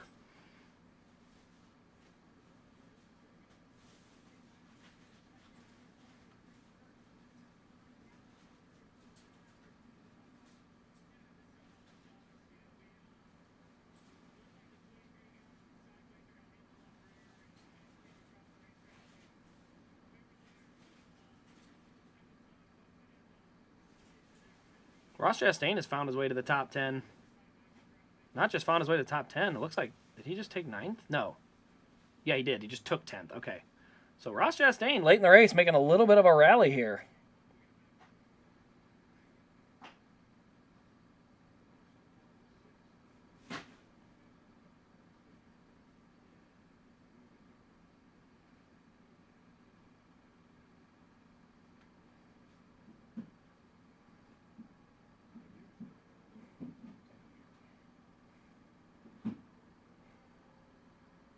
Yeah, I'm a little surprised I didn't see Chastain anywhere near the front today either, Keon. I mean, he's there now, so it took him a little while, but yeah, he was kind of a non-factor almost all day. He's been sitting in the mid-teens most of the race. 2 restarts in a row, and he makes up ground every time. He's good at it.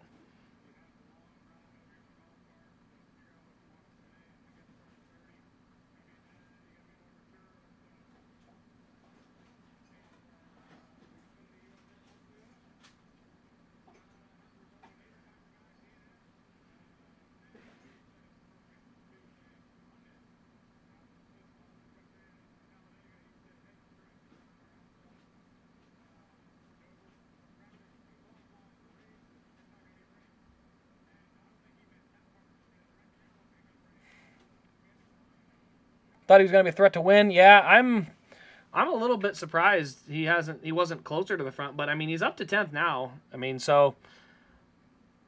there's a lot of guys. Hamrick's in 8th, Gregson's in 14th, or sorry, 4th. So I mean, there's some guys that have kind of snuck their way in.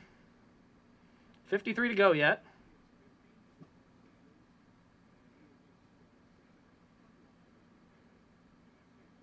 Oh, what the heck? What in the world was that?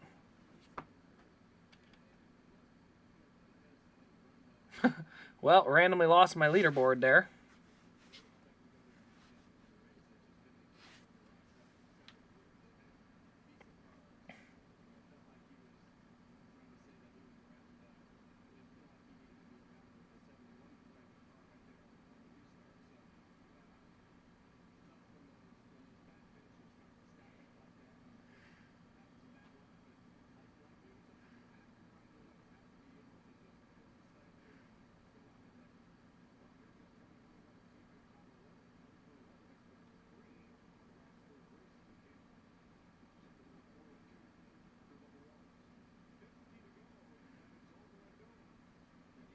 Oh, there's a little Marco Kitty.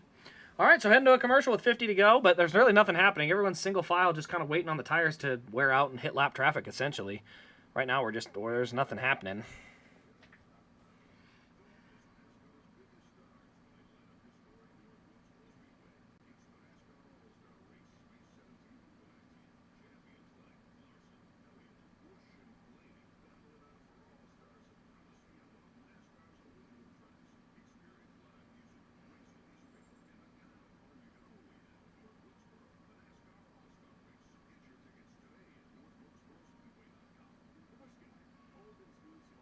Kyle Busch has moved into 5th, gotten by Elliott there. See what he's got for lap time. He's got the slightly fresher tires over the guys in front.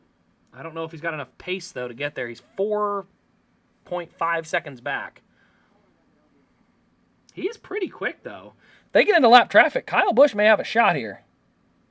Is it just me, or has Logano been very forgettable this year? Very forgettable. 16th right now.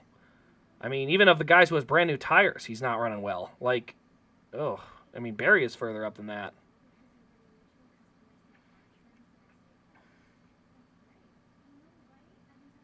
Kyle Busch has been the fastest car on the track the last 2 laps, guys.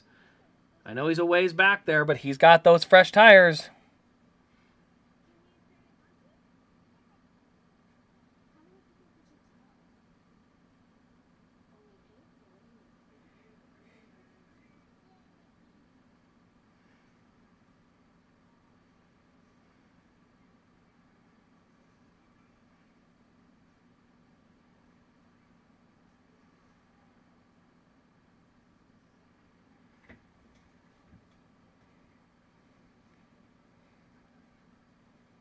The most memorable thing for him this year has been getting penalized for gloves.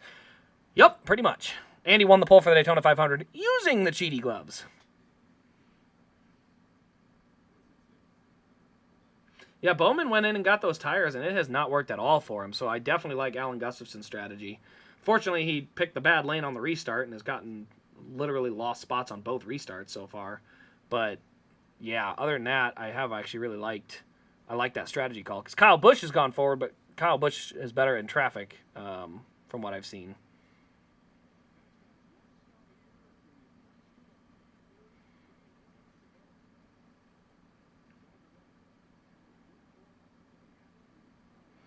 .43 to go, 1.1. So Larson is still hanging in. He's staying close enough that lap traffic can be a factor.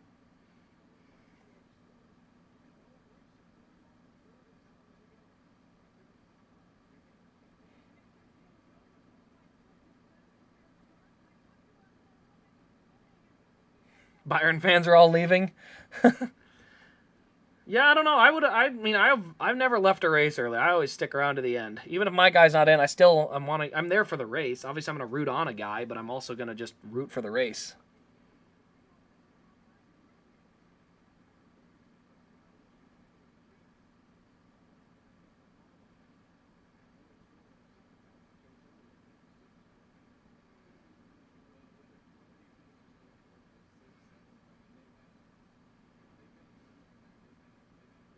Ooh, Kyle just scrubbed the wall.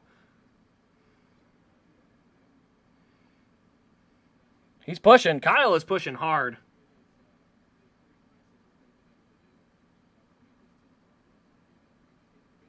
Still 40 to go. And remember, anytime a caution comes out from here on out, you will probably see a lot of guys pit.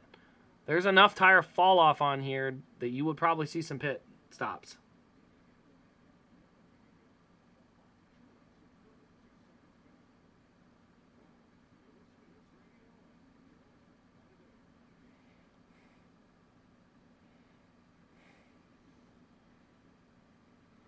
Oh, yeah. No, Byron has had a golden horseshoe the last couple of years. He can take a bad one. And it was a bad one. It fell off the jack, got him back in traffic, got him wrecked. So still, I mean, it's a bad run for sure, no doubt about it, but he's had plenty of good luck off of it too. 38 to go. 1.3 the gap. And try and see if lap traffic is about to become a factor. The first few cars are always a little less troublesome because they're so far off the pace. It's when you get into the big batch of lap traffic where it'll become an issue.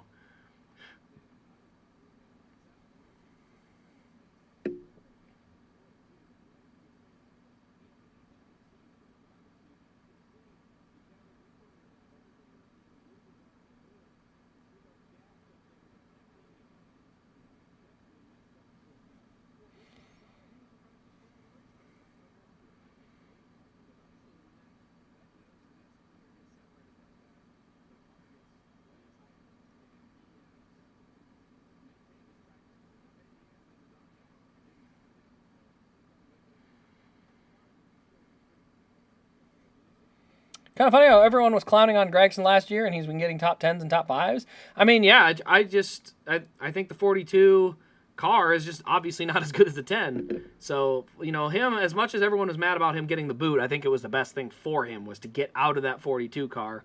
And now, I mean, he's done a great job in the 10 so far this year. 35 to go.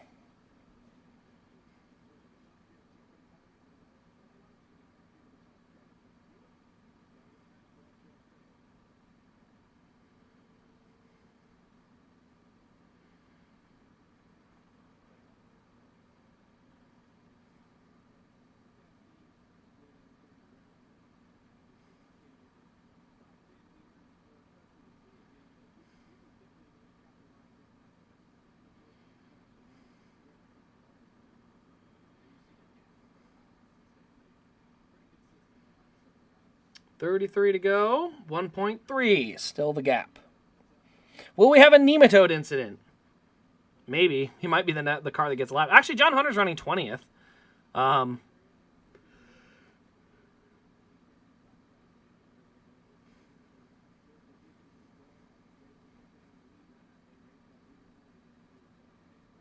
32 laps to go. Slide my way back over into my proper location. I wasn't centered on the screen. Legacy is junk? Dude, probably. Have a good one there, It's Gaming. Shame you couldn't see it, but only 30 laps to go. 15 minutes if you want to stick around. 15 minutes.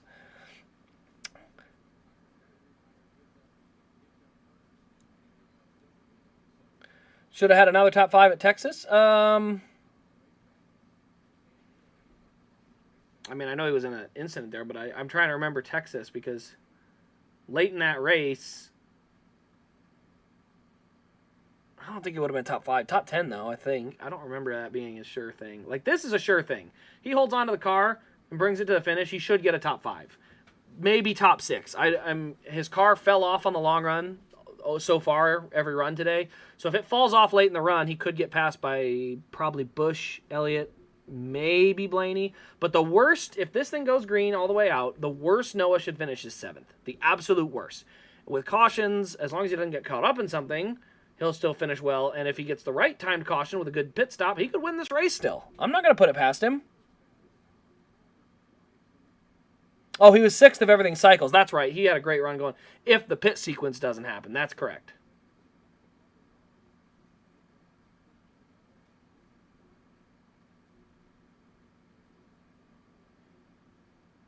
29 to go. 1.1.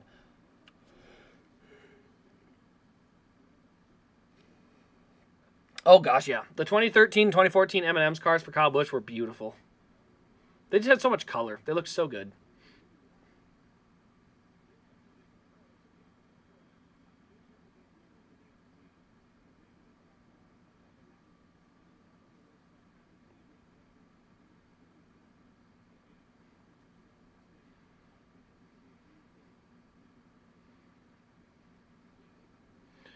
$27 to go. Larson's starting to eat that lead down a little bit. Obviously, traffic's a factor, but he's starting to close that gap.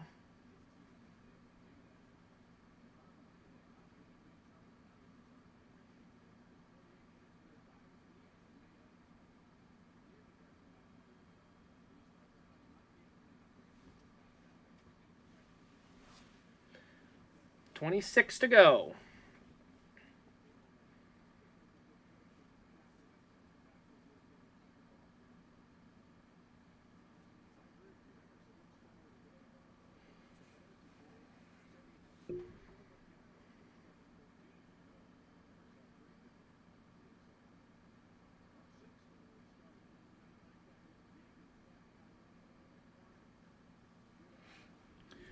$25 to go. 0.9 is now the gap. Lap traffic, though, could be a big gain for Kyle Larson. He's very good at slicing through cars in lap traffic.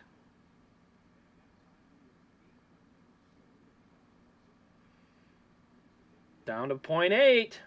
24 to go. But remember, catching them's one thing, passing them's another. And boy, the traffic's getting heavy.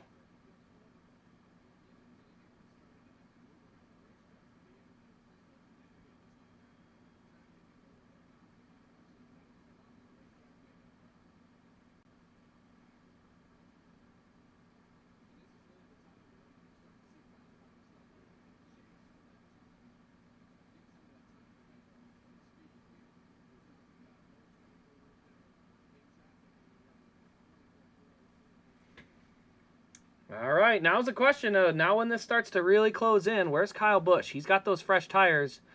He's 5.4 back. This is where those tires are going to start to show their opportunity.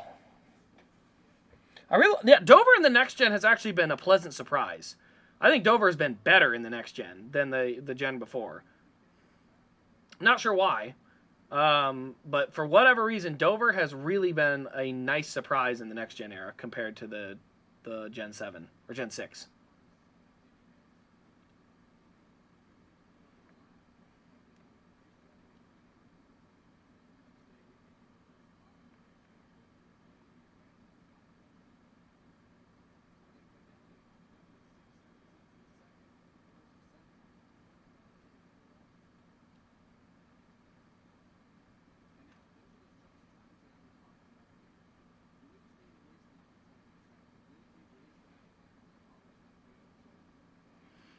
So 20 to go. 0.7 is the gap.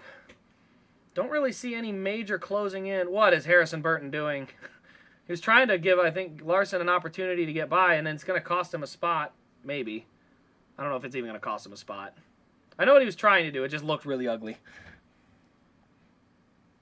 He's now 26, 3 laps down.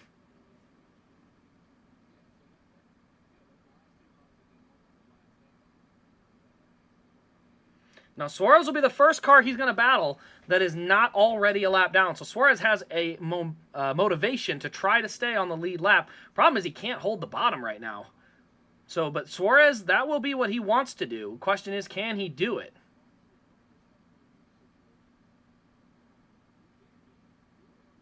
Oh, big arrow push out of Hamlin that time. Suarez went and cut the nose off him.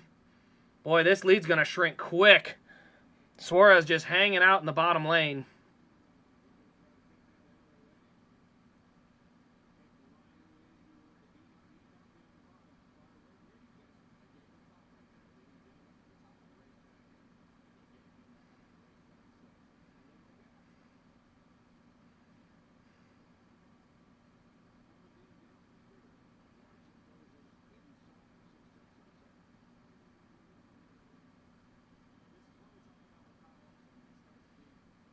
Here comes Larson. He's going to blow right by Suarez. He's coming. Like I said, traffic is where traffic is where you're going to see Larson have his biggest advantage, and this because he's just so good at it. He's good at running every lane. And he's getting there. 16 to go. Still in traffic.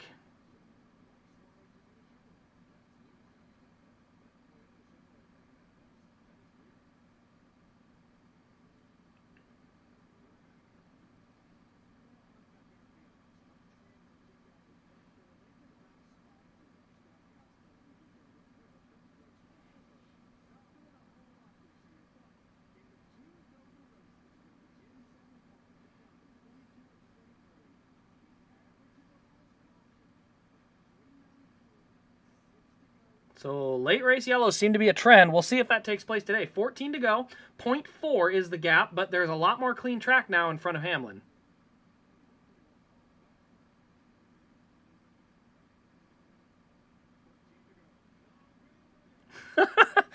Okay, the fan's doing the reel in. That's okay. I will let you show that on TV. It's not relevant, but I'll allow it. That's funny. Like, I'll allow that one. 13 to go. Man, Larson is way up on the top. Oh, man, he is really closing on the straightaways.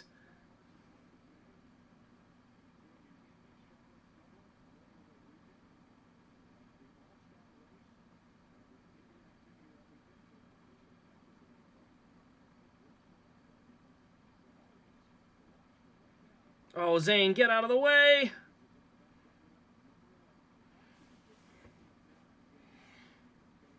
$11 to go.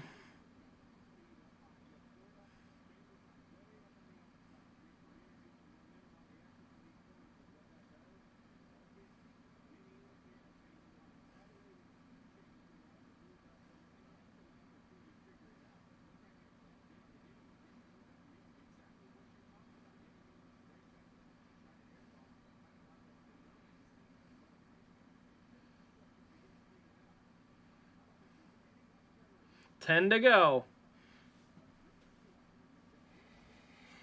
This is going to wind down to a pretty good race here.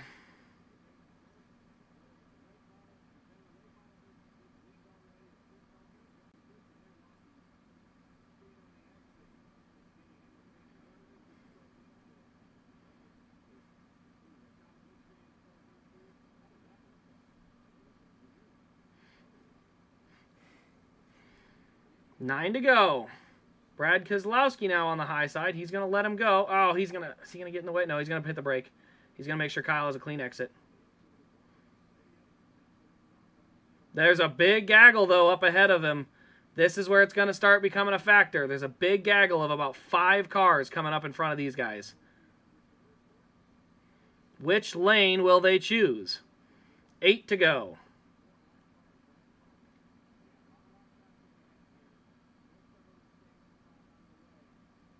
Oh, Larson is coming.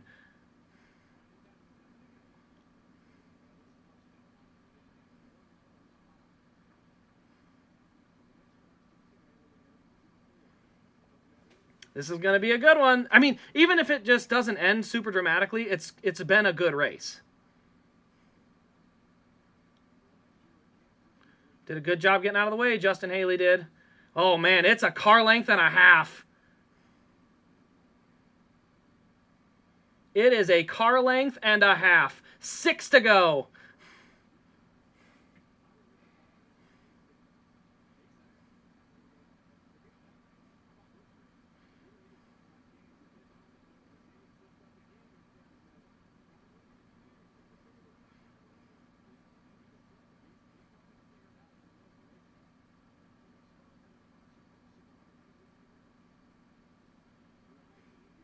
Carson Hocevar is not on the lead lap, so he does not have to battle as hard.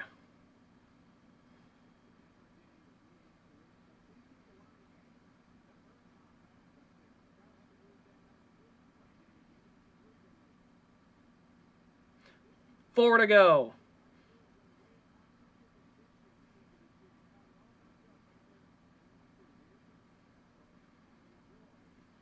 Is LaJoy on the lead lap? No. So LaJoy is not on the lead lap either.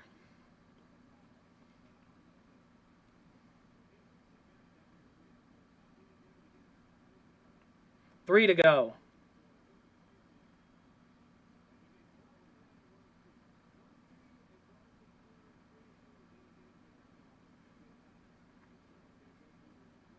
Coming around to 2 to go this time.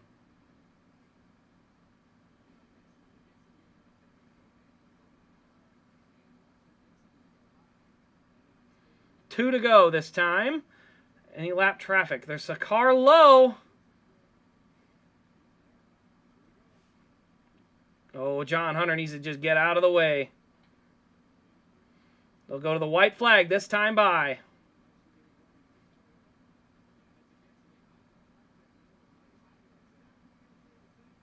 Coming to the white flag this time.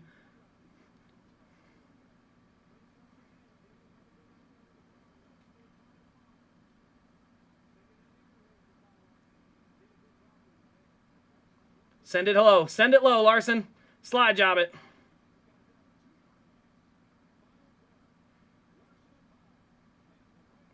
Hamlin's going to air block. Oh, he did a great job.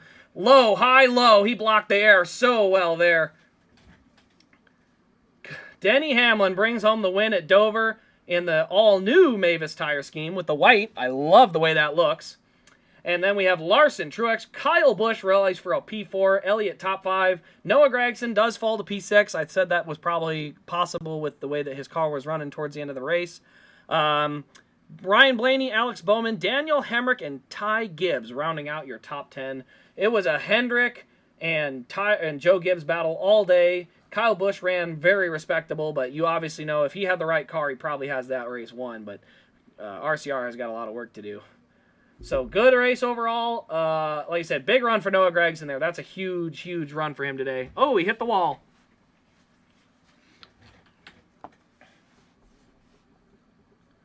So Hamlin has tied Lee Petty for 12th on the all-time wins list. Well, he hit the wall, so there should be a wall scrape on there for the race version. It's going to be a good-looking race version. Not going to lie. Also, if you are interested, that race version will be at rasdiecast.com here probably tonight, maybe later tomorrow, depending on when they release the info for it. But yeah, that's where you'll be able to find it. This was his 3rd win of the year. He ties William Byron now. Let's head to the live standings, see where he is in points. He will roll all the way up to 4th in points. Big runs for everyone in the top 5 today. I mean, even a good run like Blaney had didn't get him a lot of ground, because everyone else ran up front too. So very interesting. This will be the last stream for a couple of weeks. I say last stream. There will be one tomorrow. We'll have a new arrival stream, but I'll be in Kansas next weekend, so no stream unless I do a Q&A before the race or something, but no planned race stream like that. Let's see. Oh, yeah, there's a good one. Good scrape on the back bumper. That's good for the race version. Let's get some. So Denny won Dover. Great day for Gragson and Hemrick. Definitely big days for those guys, especially points-wise. That's going to put Noah in a much better shot to get towards that top 16 that he needs to be in to get to the playoffs. Let's see. Nice 4th place for Kyle. Definitely big. I mean, Kyle Busch, man, they look like they got nothing the last few weeks on speed, and they definitely look like they're going to have some good speed going into Kansas. I'm excited to see what that 8 can do. Going to do a nice burnout on these tires. Good-looking car, too. Honestly, it's a good-looking paint scheme, so excited to see that in white. Denny fan, do you need a Dover win? I think you need a Dover win. Don't worry, he's only won like a lot of races this year so far.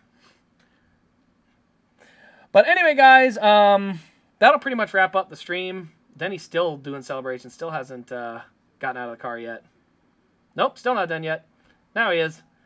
Stops at the start-finish line. Denny Hamlin, your Worth 400 winner. Race review will be up tonight, along with the link for the race version diecast. And then next week, like I said, no stream. There will be a couple videos I'll prepare ahead of time, so that way there's stuff on. But I will be at the race, so unfortunately it won't be anything live. So thanks for tuning in today, everybody. We will see you, not next week, we will see you in 2 weeks with our next race stream. Actually, let me see what that next stream is. I probably should make sure I know what the schedule says. Here we go. Darlington. So we will see you on May 12th, Sunday, for the Goodyear 400 at Darlington.